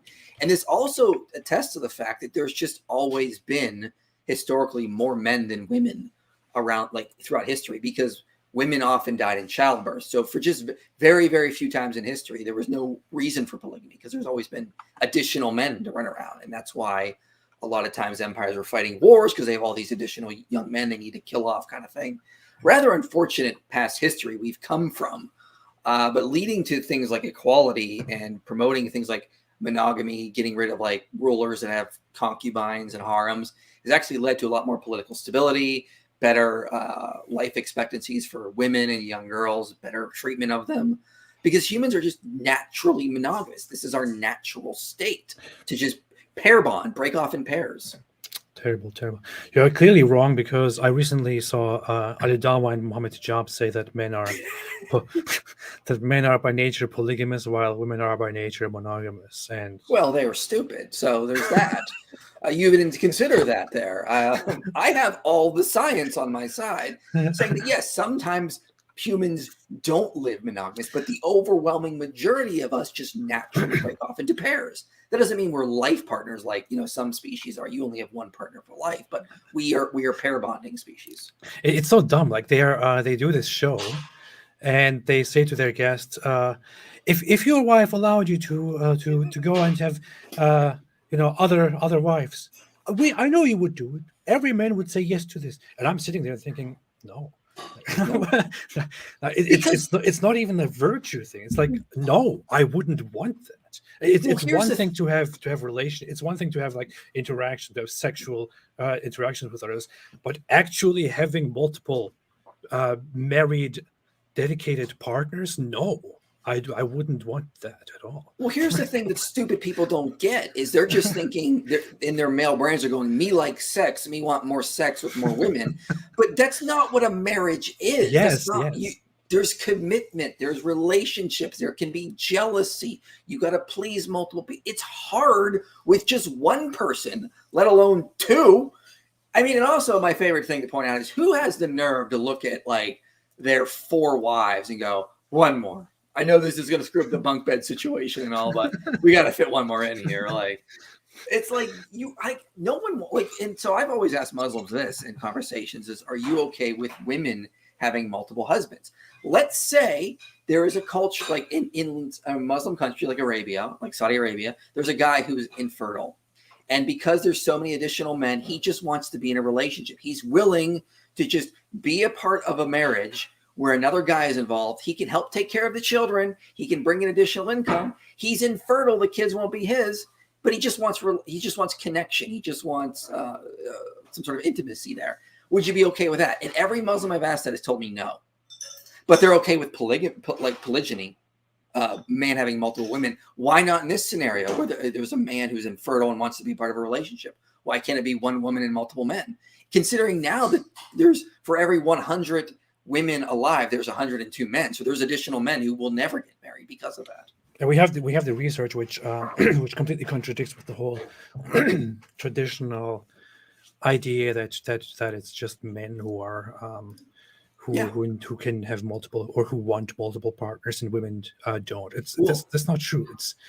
Some men do have these desires, other men don't. Some women have these desires, other women don't. You can't make that rule. You can't sit down and say, men can by nature have multiple partners, but women by nature, they don't want more partners. That's not true. So this is what Daniel Ogigichu says, and I had studies for him if he brought this up in the debate. He said men are naturally hypergamous, and that leads to, that men, they always want to marry up. Well, I actually found research that I was going to use on them showing that hypergamous marriages were more likely to end in divorce. Hypogamous marriages, where the woman had more education, she had more, they were more likely to not end in divorce.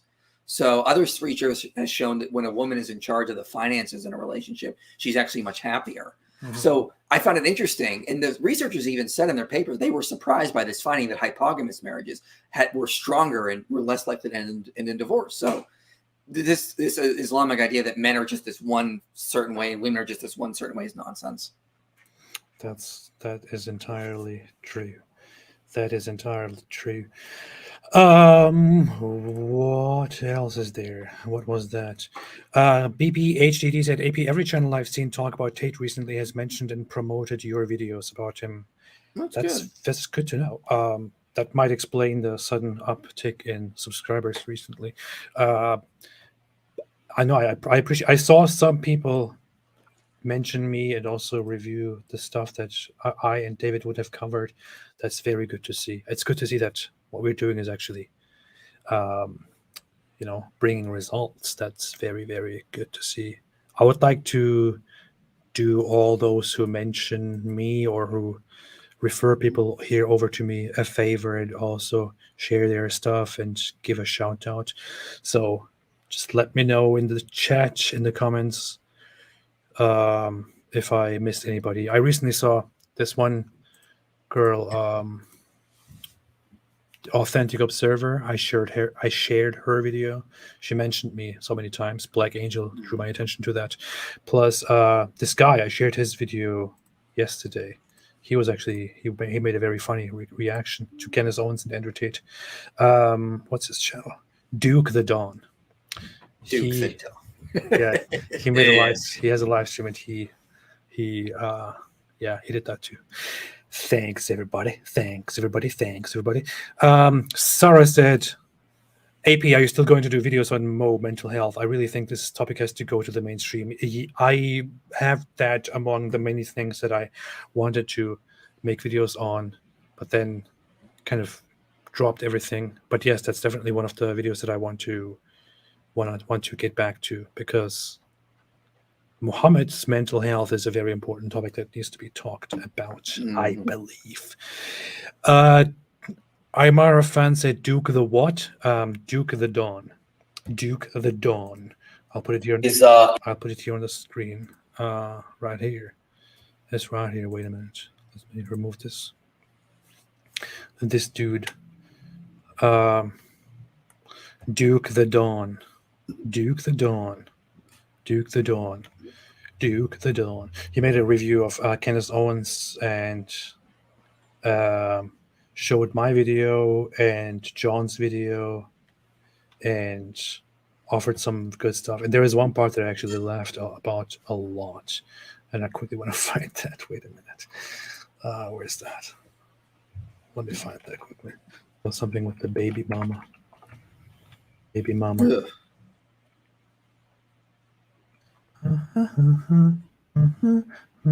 This good. I find it funny that Muslims are always bragging about these guys, and then they have baby mamas, which that's one of their big thing is like, we need to prevent secularism and promote marriage because we need to prevent baby mamas, and then they're promoting these guys that have as a baby mom. Like, yeah, guys, way to go! This is a winning team here. Oh, yeah. Okay, no. See, again, I can tell you didn't read the indictment because they're saying TikTok accounts were used as a tool. Okay, you get me? It was used as a tool to recruit these young boys or boys to go ahead and pay for OnlyFans. All right, and some of these women, all right, had kids with Tristan Tate. Okay, so you can affect. Wait, this is not the part. Wait a minute, let me find out. Yeah, this one. Said that. Okay, come to find out, Tristan Tate's baby mama is actively being pimped by Tristan Tate, and she's showing her body on OnlyFans. I shit you not. There's evidence of Tristan Tate himself bragging about that. Not only that, he even brags about demoting her from a 4-bedroom house to a 2-bedroom house, all because she did something he didn't like. Let that sink in. He's pimping the mother of his child. And the conservatives love it. Like, how can anyone take you bozo seriously? Huh? Come on, let's just be real. Cancel culture. You really think you're going to win with this shit? You really going to think you're going to win with the conspiracies? This guy literally prostitutes his own baby moms. That shit, if this was somebody else that y'all didn't agree with, y'all would be lambasting, tarring, and feathering them out of town. But when it comes to Tristan Tate, pimping out his own baby mom's Christian values, Islamic values out the fucking window. Jesus. And you guys. Yeah, that's a good point. Yeah. Yeah. I agree with everything you said there. Yeah. Exactly. But it's just the Matrix. The Matrix. It's all the Matrix. The freaking Matrix. That movie that was a secret coded message for being transgender. Tori Scott said, "How free speech of Candace." Good job, AP. Thank you. Candace is a fraud.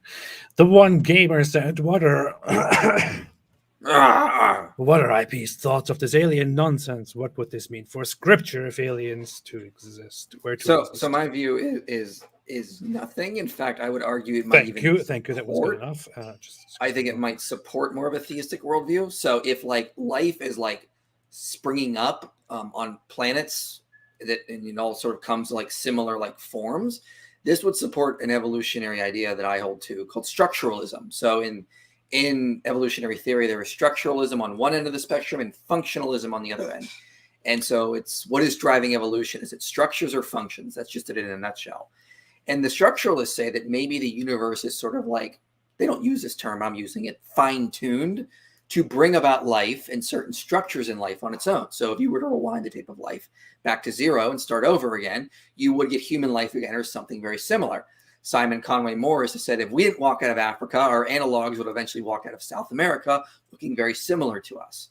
So if other planets are creating life, intelligent life, that would support more of a structuralist view of evolution. And in my view, is that's very consistent with a theistic worldview. The universe has been fine-tuned to create life, and it naturally evolves because the universe is imbued with certain natural laws to bring about life. So I would actually argue that if we found alien life, that would make theism more probable in my view. I don't think it'd be a problem for any of the theistic worldviews. With Christianity specifically, the Bible doesn't talk about aliens. So it's completely, it has nothing to say on that. Now, early medieval Christian thinkers had to deal with this actual issue. It wasn't Darwin was the biggest issue.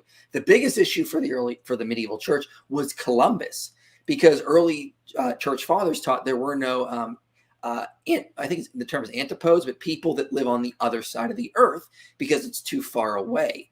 Then we discovered the New World and we discovered people that were living there. And so they wrestled with this whole idea, are they children of Adam? Are they not? And generally they came away with the idea that they have to be somehow. But so Christians have already wrestled with this idea, like, what about other intelligent beings out there that are not given the Imago Dei or the image of God? There's all sorts of this rich literature discussing this. I wouldn't see that as an overall big issue with Christianity because we already have this rich history of trying to discuss. Even early medieval thinkers were talking about, what if fairies exist? How do they fall into this line? Because people report seeing fairies in the deep forest. Like, they're not obviously the image of God because they're not human. How do we deal with this? I don't think it'd be a big issue for Christianity because we already have these different philosophical or theological views to deal with these things. There's a lot of different views on the Imago Dei, how it plays into this. So yeah, bring aliens on. I don't see that these are Bring him. for Christianity. Bring him. And Bring him. Overall, for theism, I see it as a win. So Bring it on. Bring it on. Sarah said AP is always so patient when David and IP get asked questions about Christianity. I know it's like it's horrible, it's torture, but I just have to I'm just kidding. It's it's good. It's good. I saw this clip yesterday from Destiny, and I was shocked that I was exploring this platform called Kick that he is on. Oh yeah, the gaming alternative. Yeah. And he was talking to somebody. I think he's talking to like Sneako's ex-girlfriend or something about Islam. Now, I'm not sure about the profanity in this video, but I think he said I think this is the video, but he said something about Islam, and I laughed hard. Maybe it's not that funny. I don't remember what exactly it was. Let's see. Okay. But yeah, I mean, I don't know. I don't know. I think that's stupid to grift a religion for moral context or moral backing. I mean, it works. I mean, I think it's incredibly popular right now to say you're Muslim if you're in the Red Pill space. But then why are the Muslims not upset about this? because Muslims are coward as fucks, and they'll take any celebrity that goes to their religion because they think it makes them look Whoa. cool. Oh my goodness. They're literally the most welcoming cuck losers on the internet. Like any random fucking person. If fucking Epstein would have had a prayer rug when they found him like fucking human in his jail cell, like Muslims would congratulate him for converting. Like on his way to his fucking grave site. Like that's how desperate they are. It's just Jeez, Destiny, tell us what you really think. Jeez. Now, This guy. I would say Destiny's going a little far in that, but I understand where he's coming from because Muslims do get a little too excited when a celebrity converts, and it's like when Kanye West said he was a Christian, I didn't say anything about it because I was like, I don't know, guys, and sure enough, I was right about doing that because he obviously went crazy. But yeah, whoo boy, next time, Destiny, tell us what you really think. He doesn't care. He doesn't hold back. He's just He does not, no. Oh, this guy is ruthless, man. Oh God, that was.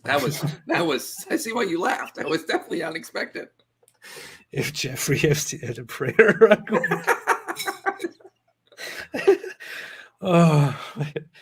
If Jeffrey Epstein was Muslim, Muslims would come out and go, yeah, well, I mean, like, traditionally, girls are being married at 14. What's the problem here? And they would have multiple women, and this is fine. He's great. And it's like, it's amazing how anytime I just say, hey guys, we shouldn't abuse children. There's always a Muslim's gonna come out and go, actually, like. I have to replay this again. Okay, so even Zena, who is his guest, the girl who is Sneako's ex-girlfriend, even she is shocked by his initial. She's like, whoa. I have to listen to this again. It's brilliant. Okay.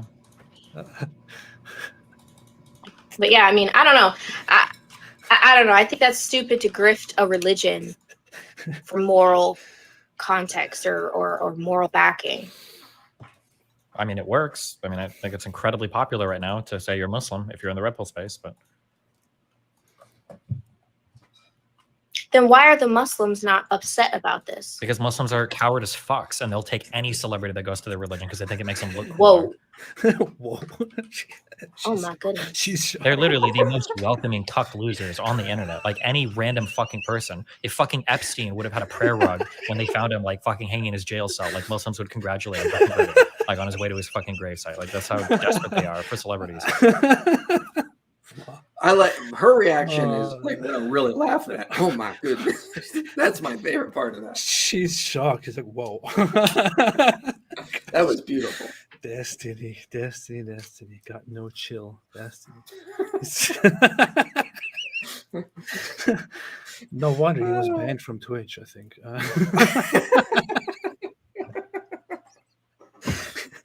Oh boy, this guy.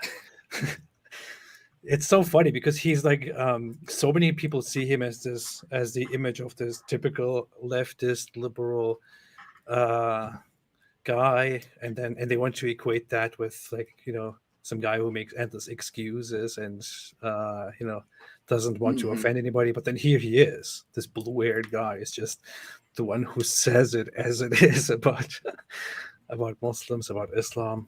And he also did this when I don't know if you caught that whole drama that he was in with on Twitter. Yeah, I remember that. When somebody told him you should respect religions, and then he just started posting Muhammad cartoons. He Minecraft the Kaaba. Yes.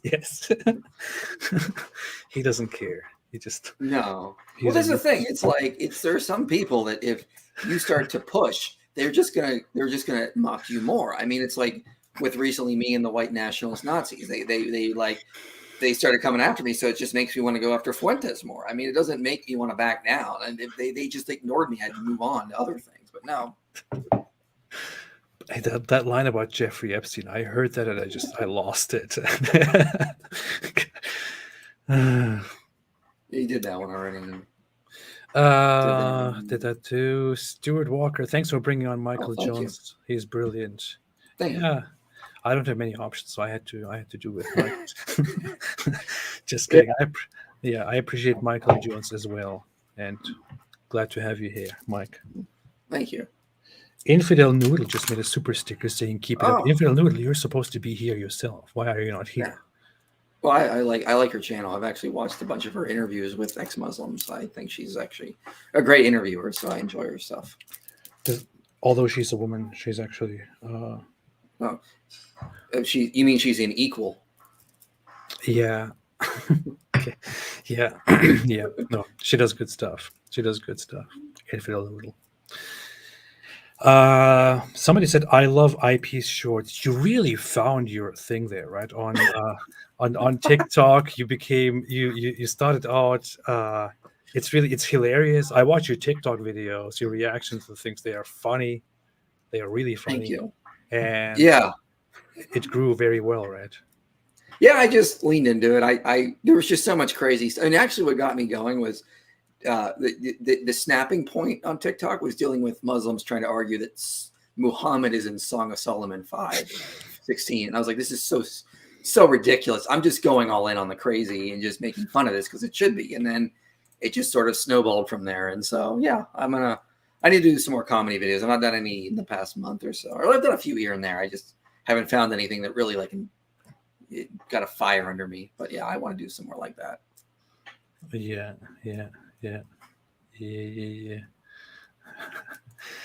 My head is still at the Destiny video. Oh my god, that is amazing.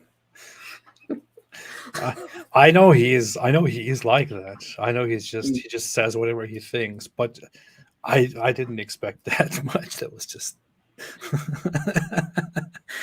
Solar X PvP said Destiny has research streams. Yeah, he does.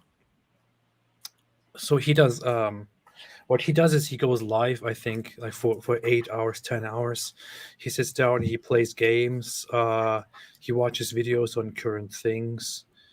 Then he invites people over. Then he starts reading stuff while he's live. He researches things while he's live. It's. I couldn't do that because my research involves a lot of pacing, me going back and forth, and I go through like my books over here, or like my books over there, or books in my room, and I'm just like moving and going around a lot. I couldn't just sit down and research. But you know what Daniel Hakikichu has been calling me lately? Googling philosophy. It's so stupid. What an idiot. How he actually thinks a way to insult somebody is by noting they research claims and they actually Google claims when they hear them. Like, oh no, I've been exposed as someone who researches things. Darn it. There is this idiotic perception among lots of people on the internet that if you Google something, that means it's embarrassing or you're ignorant and stuff like that. What in the world are these people thinking? Like the first thing that I learned to do when I started my education on a college level was to Google and find the proper research that I need. So a lot of times I'm using Google Scholar for Yes, papers. Sometimes I'll yes. use Google Books, and if I find a book that's interesting, the first thing I do is I look up the author. What are his credentials? Oh, he's a New Testament historian. Perfect. Let me read more of this book. And I get a lot of books that way. And so that's how why wouldn't you? It's like the most powerful search engine that's ever existed on planet Earth. You want to get accurate information. You don't believe everything you see, but you always check the source. But insulting me by noting that I researched by calling me Googling philosophy is just like the biggest L I think I've ever seen. It's like, what are you doing? To them, that makes sense. To them, that makes sense because they come from an Islamic perspective that is like, by their standards, real research is you have to go to some massively bearded guys who wear dresses, and you have to sit down and you have to listen to them preach stuff to you and tell and give you these ancient books that you then have to sit down and read with your while you're sitting on the floor with your knees bent. That's how you do real research. That's how you really learn. If you look stuff up at the computer, on your computer, if you look at research papers, that means you're just Googling. You're just Googling. You don't know anything. It's so ridiculous. Like I don't know. I'm curious about something like this whole Baphomet thing. I was curious about that. I Google for it. I look at the different sources. I look at Britannica. I look at Britannica is a source that also gives you actual research, actual credible sources, which are authenticated by the people who write there. I go and check those sources. I go on Google Scholar and try to find mentions of Baphomet, try to find the earliest mentions of it. I find research papers, find books. That's how I do the research. And wow, in the end, I come. In the end, the result is I figured out where this whole Baphomet thing came from, how it came into existence, and I rely on actual historians, on scholars, on people who did the research when I try to figure that out. Why is that a bad thing? Wow. It really just speaks to where they are in the traditional Islamic community. They think Googling is an insult. I mean, sure. I mean, not everything you're going to find on Google is accurate. That's why you have to have a keen eye and look and see who's writing and where the source. But just Google, like that's one thing I learned in getting my master's is one point the professor was asked a question and he was like, "Wait a minute," and he went to his computer and he Googled it and looked it up and he's like, "Oh no, Frankfurt said this, and this kind of thing." Like that's what you do in that kind of case. Yeah. I respect people who spend their time Googling information and finding out things and learning things and doing their Google research. That's how I spent much of my teenage years because I was a nerd. I would stay at home and Google things and read through Wikipedia articles and do other things. I don't know, but no, that means you're Googling. You're Googling. It's very bad. I already marked this. Muhammad Hijab also promoted telling wives a black lie about having secret wives. Oh yeah, he did that too. Oh yeah. Said you can lie to your wives. White lies, black lies, everything. You Google. You're Googling. You don't know anything. Googlers. Hi, for IP, any book recommendations for Gnosticism? John Turner has some good stuff on Gnosticism. Let me Google it. Hold on. Oh no! No! Yeah, what is it? Sethian Gnosticism in the Platonic tradition is a good one. Gnosticism, Platonism in the late ancient world. Another good one. Simon Gathercole has written a lot on the Apocrypha Gospels. He's got a great book on the Gospel of Thomas, the Gospel of Judas. Simon Gathercole is a great scholar just to go to in general. I love a lot of his work. A video in September is going to be based on one of his papers he published in 2019. So, yeah, Simon Gathercole's got a lot of great stuff on Gnosticism. I remember Michael Heiser did 8 hours of lectures on Gnosticism 20 years ago, but I think they're still online. So maybe check out that. Yeah, check out some John Turner, some Gathercole, maybe those Heiser lectures. That's a good place to start. But then, of course, branch out from there, I'd say, see what they go to. And check out the sources I use in my video on the Gospel of Thomas. I did a video called The Gospel of Thomas Examined, the Gospel of Judas Examined. Check out the sources I used on those. That might be some good places to go to as well.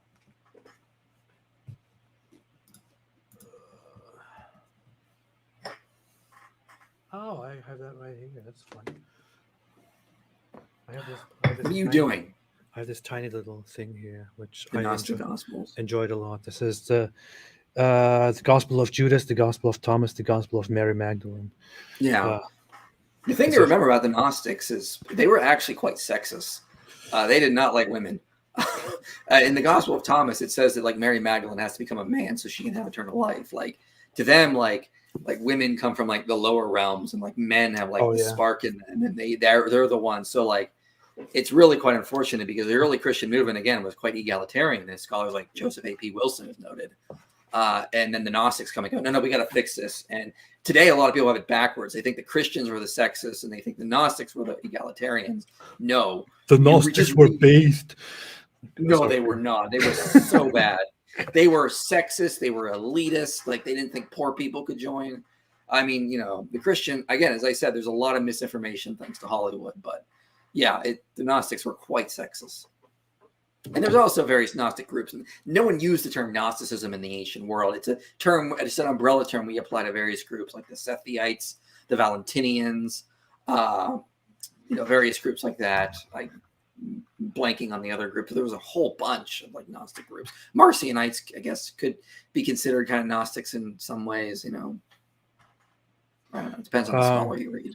What is that? Is Gnosticism is because of the focus on knowing the instead of the ritual. No. Yeah. So it probably influenced Islam in some ways. So like the whole thing of Gnosticism is that Jesus doesn't die for your sins.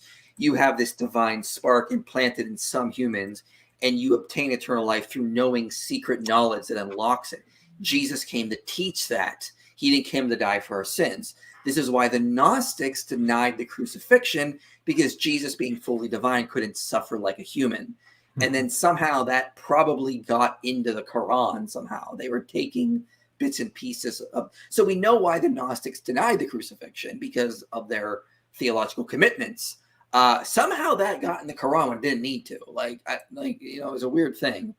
And so now, but yeah, so Gnosticism, I think, a lot, Muhammad was trying to piece together what he knew from various like Jewish targums and various Christian sources like Gnostic texts. And so you see kind of some weird stuff in there, like, confusing the Trinity, or saying Jesus wasn't crucified, which Bart Ehrman says is laughable to them, Yeah. That's true. I mean, that's my my theory on the whole, on how Islam got Jesus wrong. That it just adopted these Gnostic ideas or Docetic ideas without understanding what exactly it is adopting.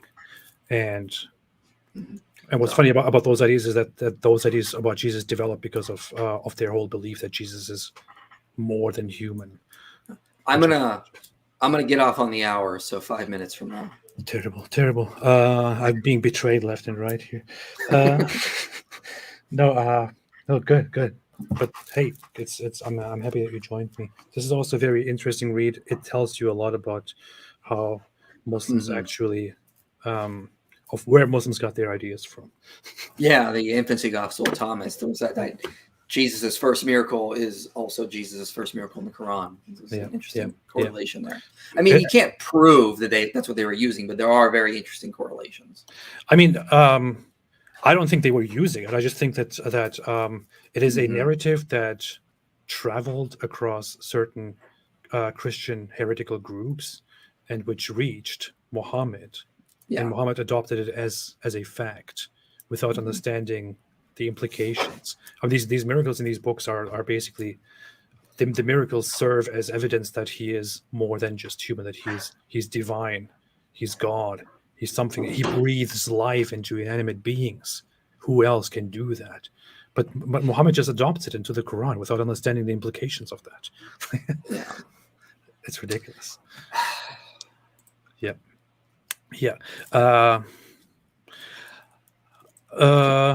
Super Infidel Noodle. Thank you so much, Infidel Noodle. I hope you can join me next time. TT Infection said, what would Daniel Hakik think about the hadith when Muhammad calls Fatima too young for Omar? I think it was actually addressed. Somebody asked him about that, and I don't remember what answer he gave, but he was like, young and different under different standards or something like that. I don't know. You can't expect any consistency there. Yeah, I mean, I tend to point out people like, I mean, here's the thing about I would put. I wanted to propose to Daniel, which I didn't get a chance to because the debate was just him constantly interrupting me. Studies show that if you get married as a teenager, you're like 50% likely to end in divorce. And that's across religion, race, education. Your best time to get divorced, to get married, is between the ages of 25 and 30.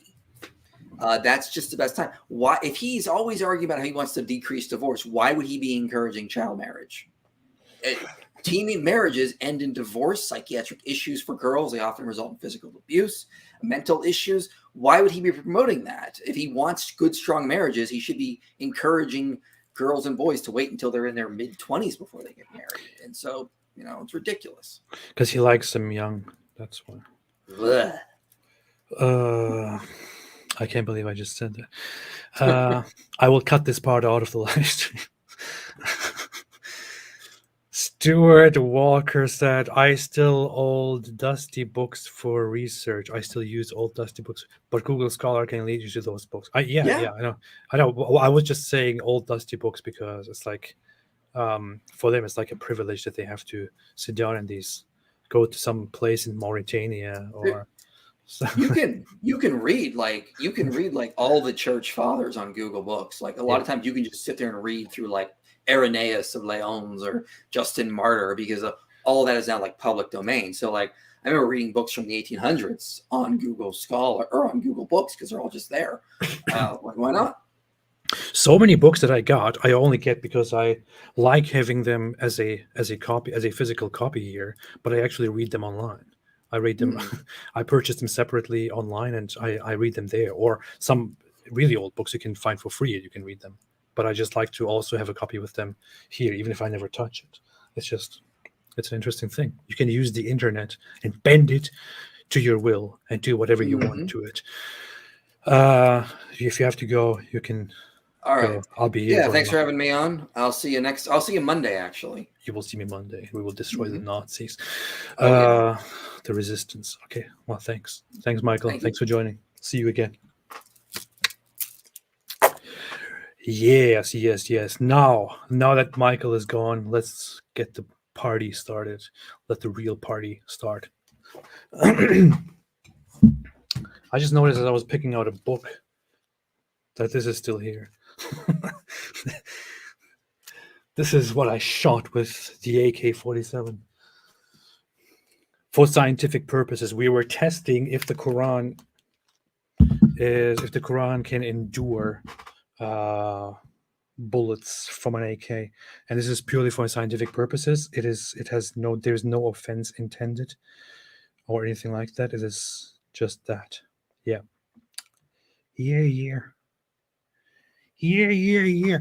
Okay.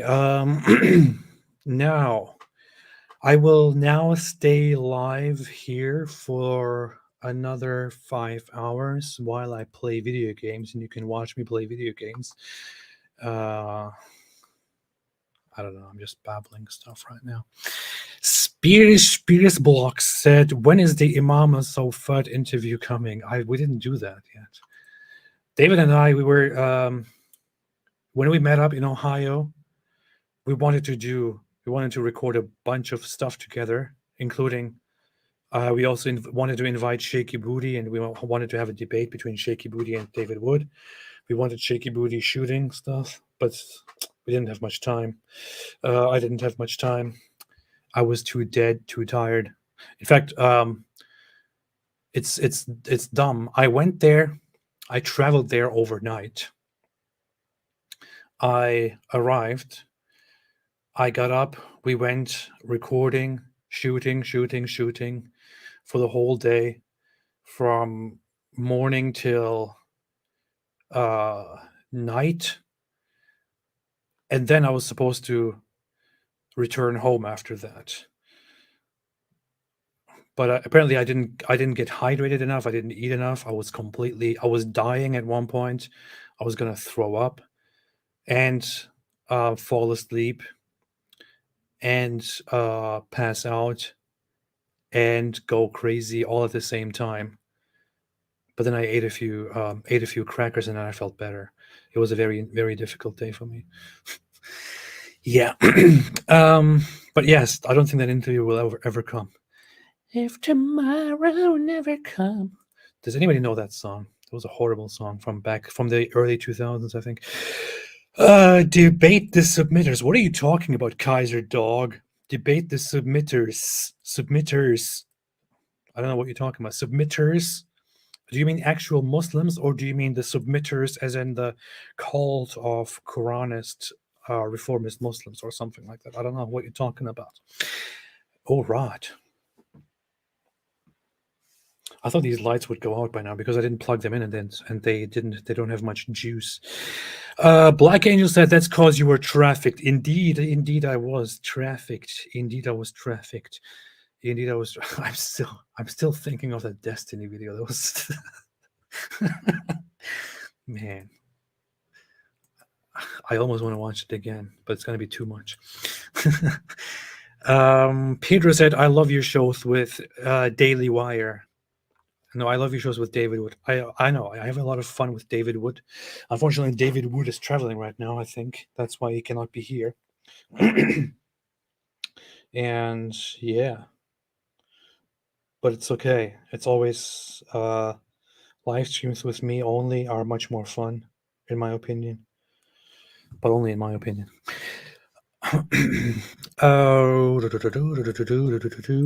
Una Nancy Owen said, oof.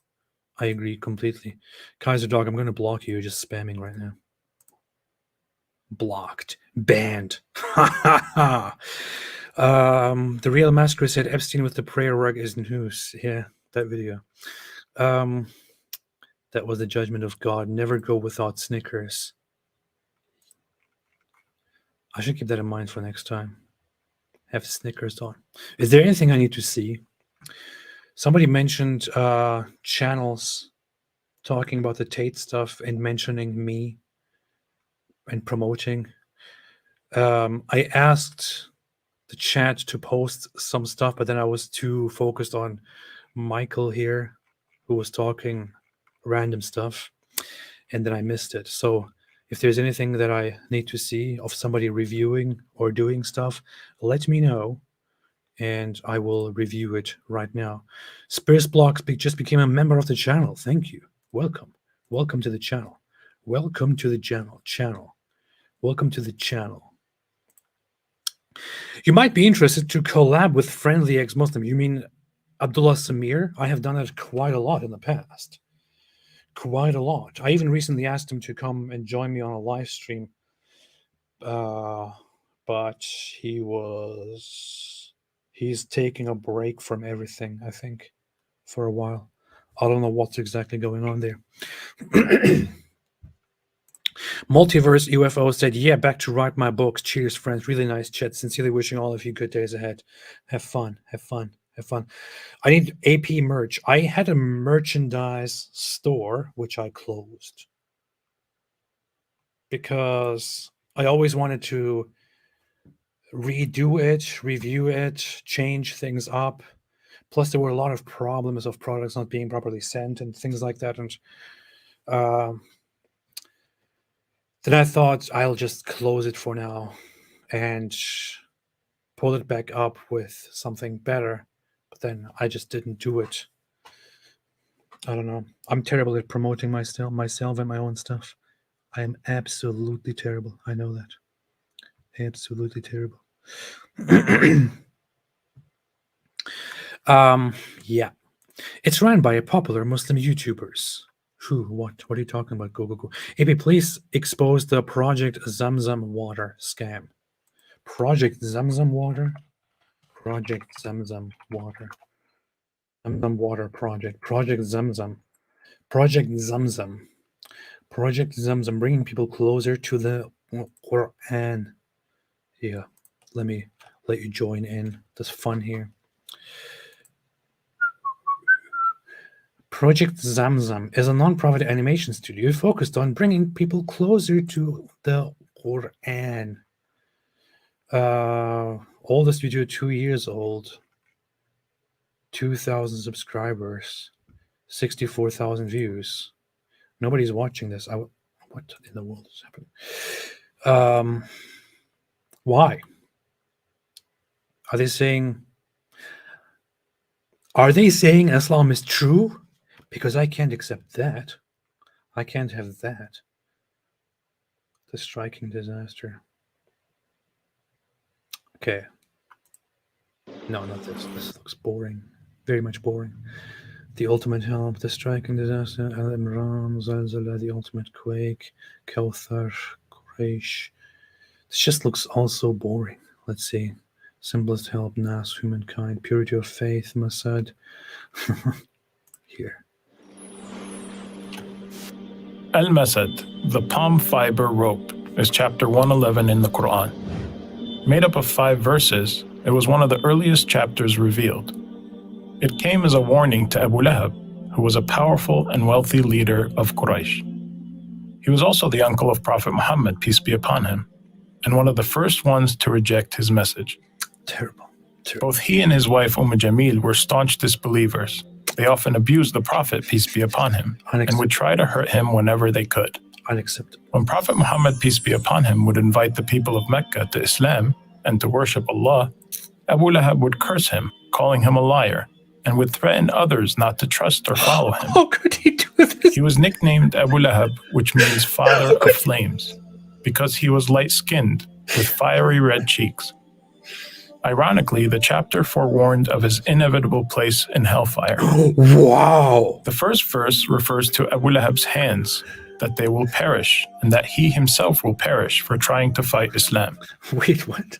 Infidel Noodle, I genuinely just got a how to grow a big beard ad on this live. That makes sense. That makes complete sense. Aisha, why are you not here? You should join me live. He would often say that even if Prophet Muhammad's message was truthful, his wealth would eventually save him from God's wrath. The chapter would then make it clear that neither his wealth nor any of his worldly gains, like his children, would benefit blah, him. blah, blah, blah. So what actually happened is Muhammad called all the people in Mecca, and this guy came out, and then he started preaching Islam, and this guy was like, is this what you call this here for? And then Muhammad got very angry at this and started reciting Quran chapters, which is this Surah Masad, which basically says that they will burn in hellfire. And that's actually in the Quran now. And it's so funny because he gets angry at this guy who walks away, and then he recites these inspirations, these Quran verses which were just revealed to him. But it just sounds like stuff that he says about this guy because he's angry. The verses literally go, I don't know why they didn't put it on screen here in this video, but they literally go like this. May the hands of Abu Lahab be ruined, and ruined is he. His wealth will not avail him, or that which he gained. He will burn in a fire of flame, and his wife the carrier of firewood. Around her neck is a robe of fiber. So he goes and he calls all the people of Mecca to gather around. They come, and he starts preaching to them. And Abu Lahab goes like, is this what you call this here for? And Muhammad goes, may the hands of Abu Lahab be ruined. And then somebody is sitting there and is like, I think these are revelations. I think Allah is sending an inspiration right now. These are verses by Allah. Let us write this down. I don't know. That's so dumb. It's like those followers were not even, they weren't aware of what is, they couldn't even tell what is and what is not a revelation. Probably. It's like somebody makes me angry and I'm like, I'm gonna kill this guy. And then somebody says there, I am going to kill this guy. I think this is a revelation from Allah. That's so dumb. Very, very dumb. Yeah. I wanted to talk about this because I watched a funny video of her. Brittany Venti is a very interesting character. She had I only found this out yesterday. I don't know, lots of people probably know more about her than I do. I don't know anything about her, but she started out years ago as a troll. She was just sitting there and acting like she's totally stupid. And she would then argue with people she disagrees with in a very stupid way, just to show people how dumb they are by acting like a stupid person. But nowadays, she actually makes legitimate streams and videos where she critically analyzes things. Very funny, interesting channel. All right. Okay. That's that. I again asked questions about, Hamadam is at AEP, congrats on 400k. Thank you so much. I appreciate it. Appreciate it very, very much. Catholic 3 DOD say, when will AP burn the unholy Quran comic book? I already did. Abu Lahab was based. That's what Destiny would say. Infidel Noodle said the drawings are pretty cool, though. I got to give him that. You're right. But you know what's even better?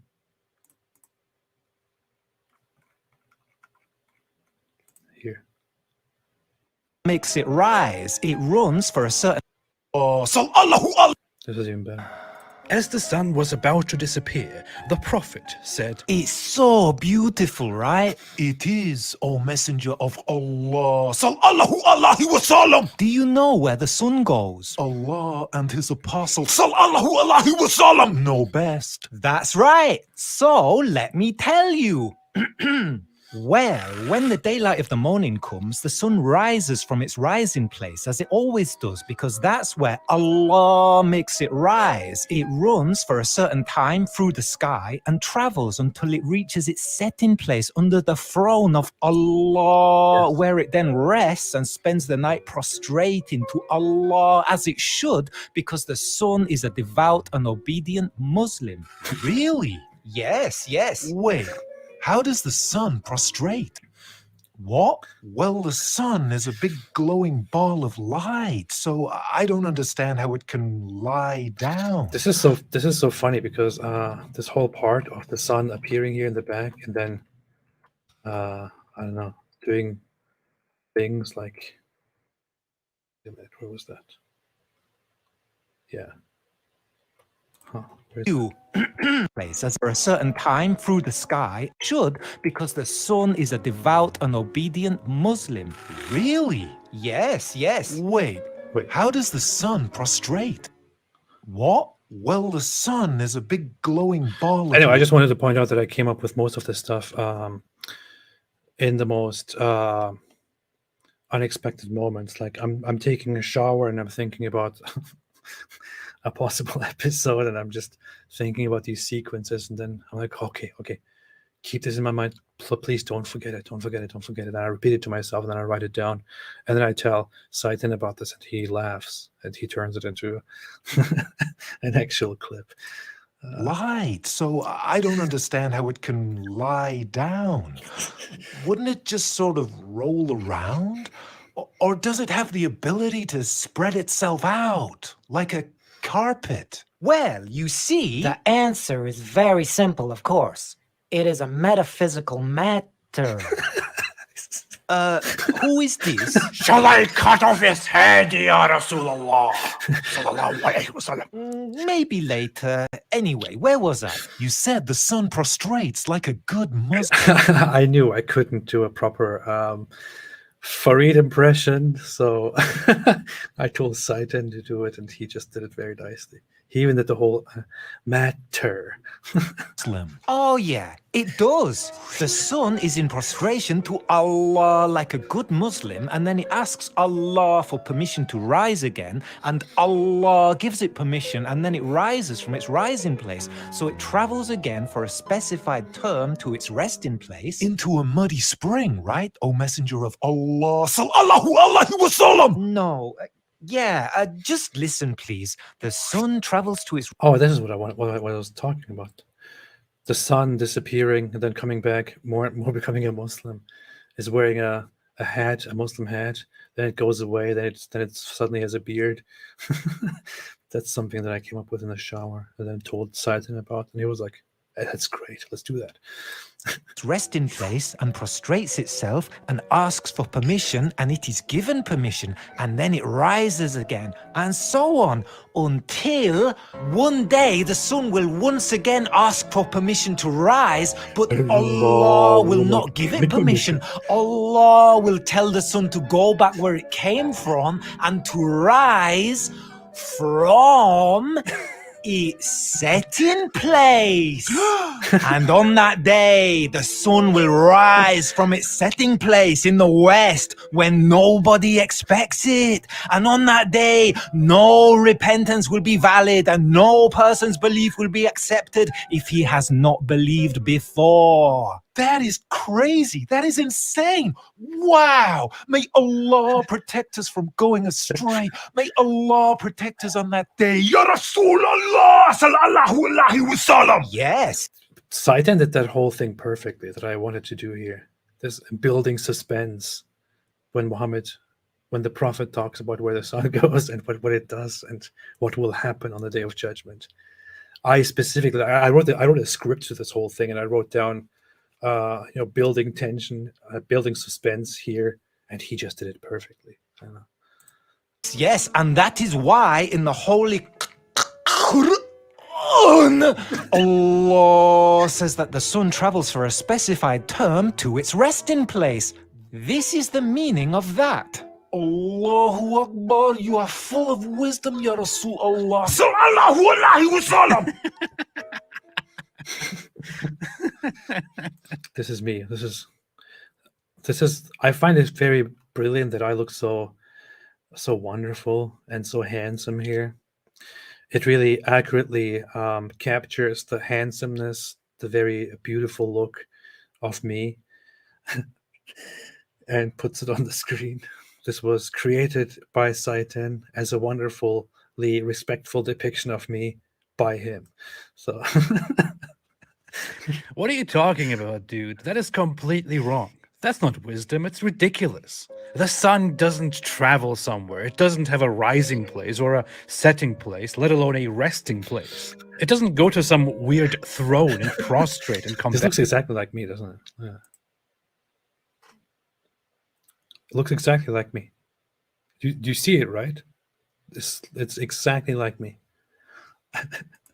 Back. Our Earth is spherical. The sun is a giant ball that we revolve around as our planet spins, which is why it appears to our eyes as if the sun is going somewhere and coming back again. In reality, it is not going anywhere at sunset, so that whole assertion is completely wrong. And there is no time that the sun could go anywhere. Technically, it is always night somewhere on the Earth and always day somewhere else, because the Earth spins, and as we turn away and back toward the sun appears and disappears to us. And we call that day and night. In some parts of the world, the sun is visible for months. So the sun can... Starhopper, I'm always careful how I always want to be careful when I talk about the sun not going anywhere. Because somebody will say it actually travels around the galaxy. I know. I'm aware of that. I'm completely aware of that. But the point here is that from our point of view, from the Earth's perspective, the sun isn't going anywhere. That's what is being meant here. I know, it's correct. You're correctly pointing out that the sun, according to our models, travels around the center of the galaxy. But that's completely irrelevant to the point here. The point is, within the solar system, from our perspective, the sun is not traveling anywhere. It is right there in our solar system, relatively speaking, and we just revolve around it. So that's that. Cannot go back to its setting place and cannot rise in the west one day. That makes no sense at all. This is funny stuff, though. I have to give you that. You guys really need to make some progress and learn about the realities of the natural world. This whole prophet thing is a little bit ridiculous. There is no wisdom in that. And you are not a prophet. You're just some guy who is making up a lot of stuff. I'm telling you, nobody is dumb enough to believe in your religion in a few hundred years. I mean, seriously, do you really think... Allahu Akbar! Well, that takes care of that. Do you believe these people? I only believe in Allah and His Messenger. Sallallahu alaihi wasallam. That's my boy. So, anyway, soon the Dajjal will appear and the last hour will begin. You have to be. Stay away from Islam. It's funny that this guy's voice and this guy's voice are both by me, but everybody can tell that. So this is supposed to be Omar, who is very violent and very loud.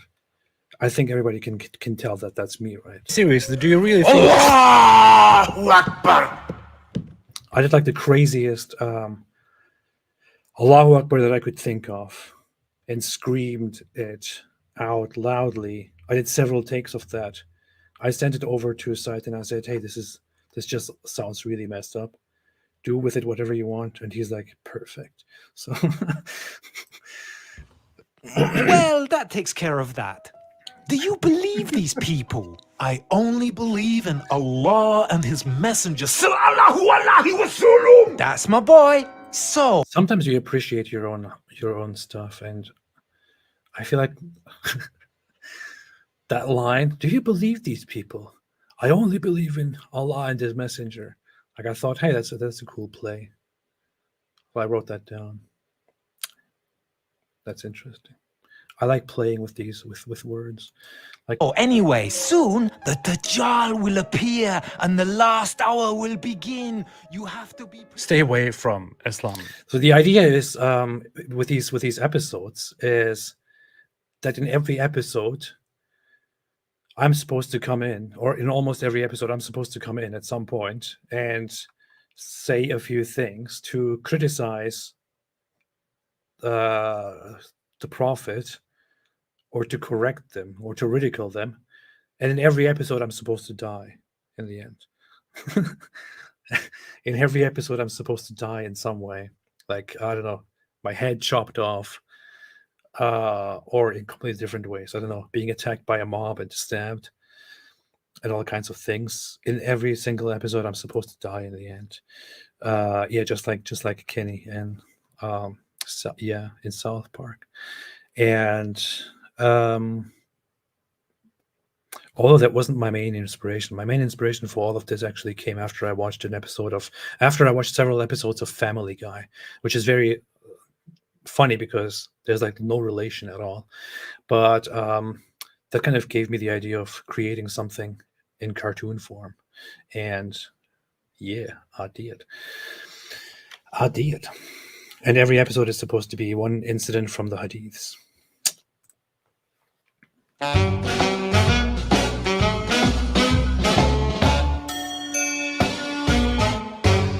every episode is supposed to include at least one current apologist, like this guy, the great responder.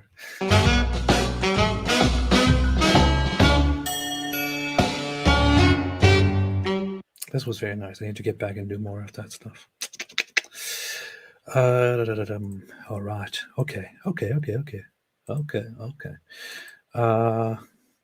Make one where Alidawa is there watching. Okay, actually, yeah, that. I was thinking of Alidawa I was thinking to include Alidawa in a different episode about when to make an episode of that incident where Muhammad goes out to where Muhammad is going outside for a walk, or where he's walking outside and then he sees a woman and he gets extremely aroused and quickly goes home to one of his wives and grabs her and has sex with her, and then says, woman comes and goes in the form of the devil. So whenever you see a woman, you should go home and have sex with your wife. I wanted to have that incident in an episode and to have Alidawa in that episode as well, because I thought Alidawa would be a perfect character to be in such an episode. Because of Alidawa's Alidawa has problems that he voiced in the past and sexual problems, and I thought it could be very beneficial to include him and to use him to propagate an Islamic message. Yes, that's the point. That exactly is the point. Let's see, let me bring up this hadith just because I love it so much. How does it go again? Woman, devil.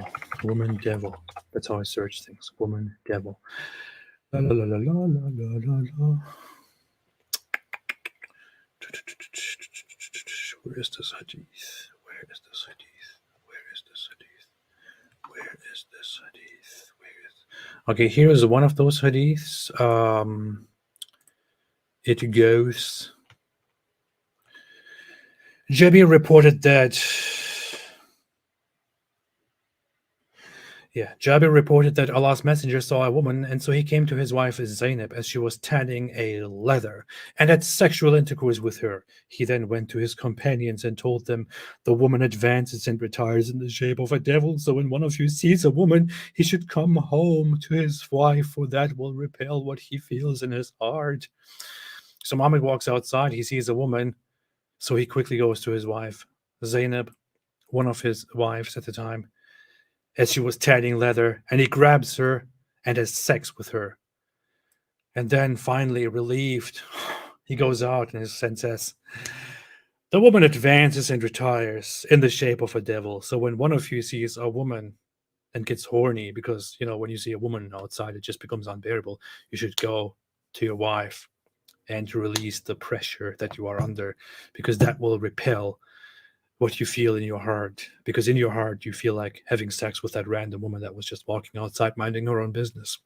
And this is the amazing prophet, the virtues of the amazing prophet Muhammad, the final messenger before me. Okay, I need to go now. Thanks for joining, everybody. Thanks for watching, everybody. Thanks for being here, everybody. I will leave it at that. Cameron Carter, that's not the best one. Is there a better one? I'm not going to pick it out. I already did the point. Oh, yeah, no, I'm talking about. Okay, yeah, I know that's not the best hadith. I like it. I like it. I find it interesting to go to, funny, but of course, yeah, there are more interesting hadiths. I certainly love the ones about where the sun goes, which is why also the first episode of Prophet Tales was just about that, because I just love that. I love that hadith. I love Muhammad acting so knowledgeable and telling his guy where the sun goes. Okay, somebody just brought it up. I'll play it one more time before I leave. The Destiny video. Because it was so good. I hope Destiny doesn't complain and sue me or something. Destiny. Where is Destiny? Destiny's Child. Unmute side. Maximize it. Okay, here. One more time. One more time. One more time. But yeah, I mean, I don't know. I don't know. I think that's stupid to grift a religion for moral context or moral backing. I mean, it works. I mean, I think it's incredibly popular right now to say you're Muslim if you're in the Red Pill space, but then why are the Muslims not upset about this? because Muslims are coward as fucks and they'll take any celebrity that goes to their religion because they think it makes them look cool. Whoa. Whoa. Oh my goodness. They're literally the most welcoming cucked losers on the internet. Like any random fucking person. If fucking Epstein would have had a prayer rug when they found him like fucking hanging in his jail cell, like Muslims would congratulate him for converting, like on his way to his fucking grave. Like, that's how desperate they are for celebrities. This is so ruthless. This guy doesn't care. But I love her reaction. She's like, whoa. Oh my goodness. It's so good. Oh, I know. It's just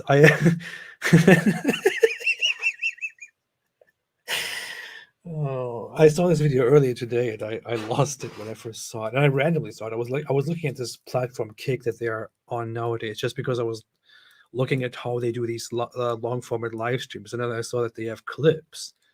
And I went on his last clip and I see this and it killed me. I don't know. This guy. All right, everybody. Have a fantastic, have a fantastic day, and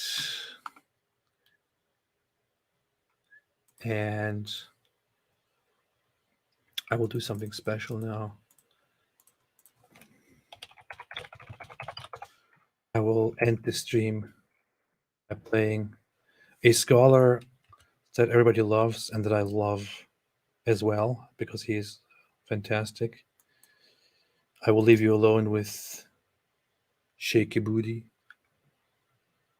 and then I will be gone. So when the video is over, the live stream will also be over. If you don't see me again, don't worry, I'm still alive. I will be back very, very soon. Have a fantastic night and day if you are in America or Europe or Australia, Mars. And stay away from Islam. And thanks, everyone. I know I should come live every day, right? I think the same thing. But I'll now leave you alone with the greatest scholar the world has ever known. Let me introduce Shaky Booty.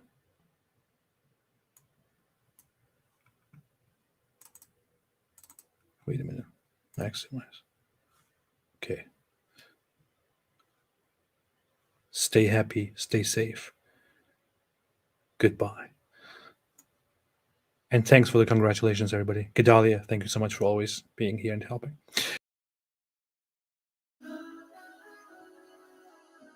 Assalamu alaikum. My heart is breaking. Oh, brothers and sisters, my soul is aching. Brothers and sisters, did you know that so many people are leaving Islam every day? Why would anybody leave such a beautiful religion? Why would they choose to become a sick disbeliever instead? A'udhu billah. Brothers and sisters, 100,000 Muslims are leaving Islam every single year. Over 100,000 Muslims leave Islam every single year. I'm telling you, this is serious stuff. This is not a joke. This is not a joke, brothers and sisters. Yes, we say that there are 1.6 billion Muslims in the world, and Islam is growing day by day. But the standard narrative has holes. And we are not proud of that. And we're not proud of that. Apostates are everywhere. They are among us. There are even people who memorize the Quran. They are copies of the Quran. The youth are full of doubts. Our youth are full of doubts. And we tell them, doubts? What doubts, man? Doubts? What doubts, man? Have some guts, be a man. Have some guts, be a man. But nobody is answering their questions. And nobody's answering their questions. We tell them to stop questioning and to stop being emotional, and we tell them to be a Chad. Be a Chad. You can do it. I believe in you. But instead, they choose to be bad.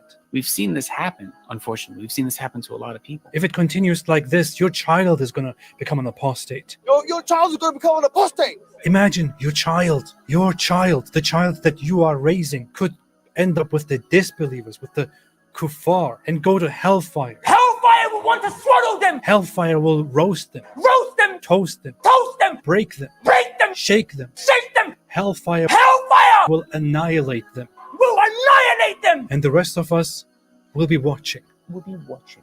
Brothers and sisters, we must act now. We must do something about this. And what you can do is to donate to our channel so that we can do something. May Allah keep us firm. Never let us go astray. May Allah keep our children firm. If we don't take constructive steps now, this is going to become an avalanche. It is going to become an avalanche. A tsunami. A tsunami. The apostates, they are everywhere. They don't make it public. They hide it. They are leading prayers. They are leading prayers, the Muslims. They are still living the life of a religious Muslim. And they are still leading that life while simultaneously declaring they're apostles. Brothers and sisters, if you feel as strongly about this as I do, then please donate to us and our cause. You can make a one-time donation or a monthly donation. Please be generous. Please give whatever you can so that we can take the responsibility and alhamdulillah spread apostasy. Donate now. Help now. You may even receive many gifts in heaven, in paradise, in Jannah. You can get a house next to me or next to some other very good-looking man. You have an opportunity right now. On this haram new year, you can do something halal and donate your money to us. So what are you waiting for? Donate now. leave it to Sheikh Aboudi. Alhamdulillah. Assalamu alaikum wa rahmatullahi wa barakatuh.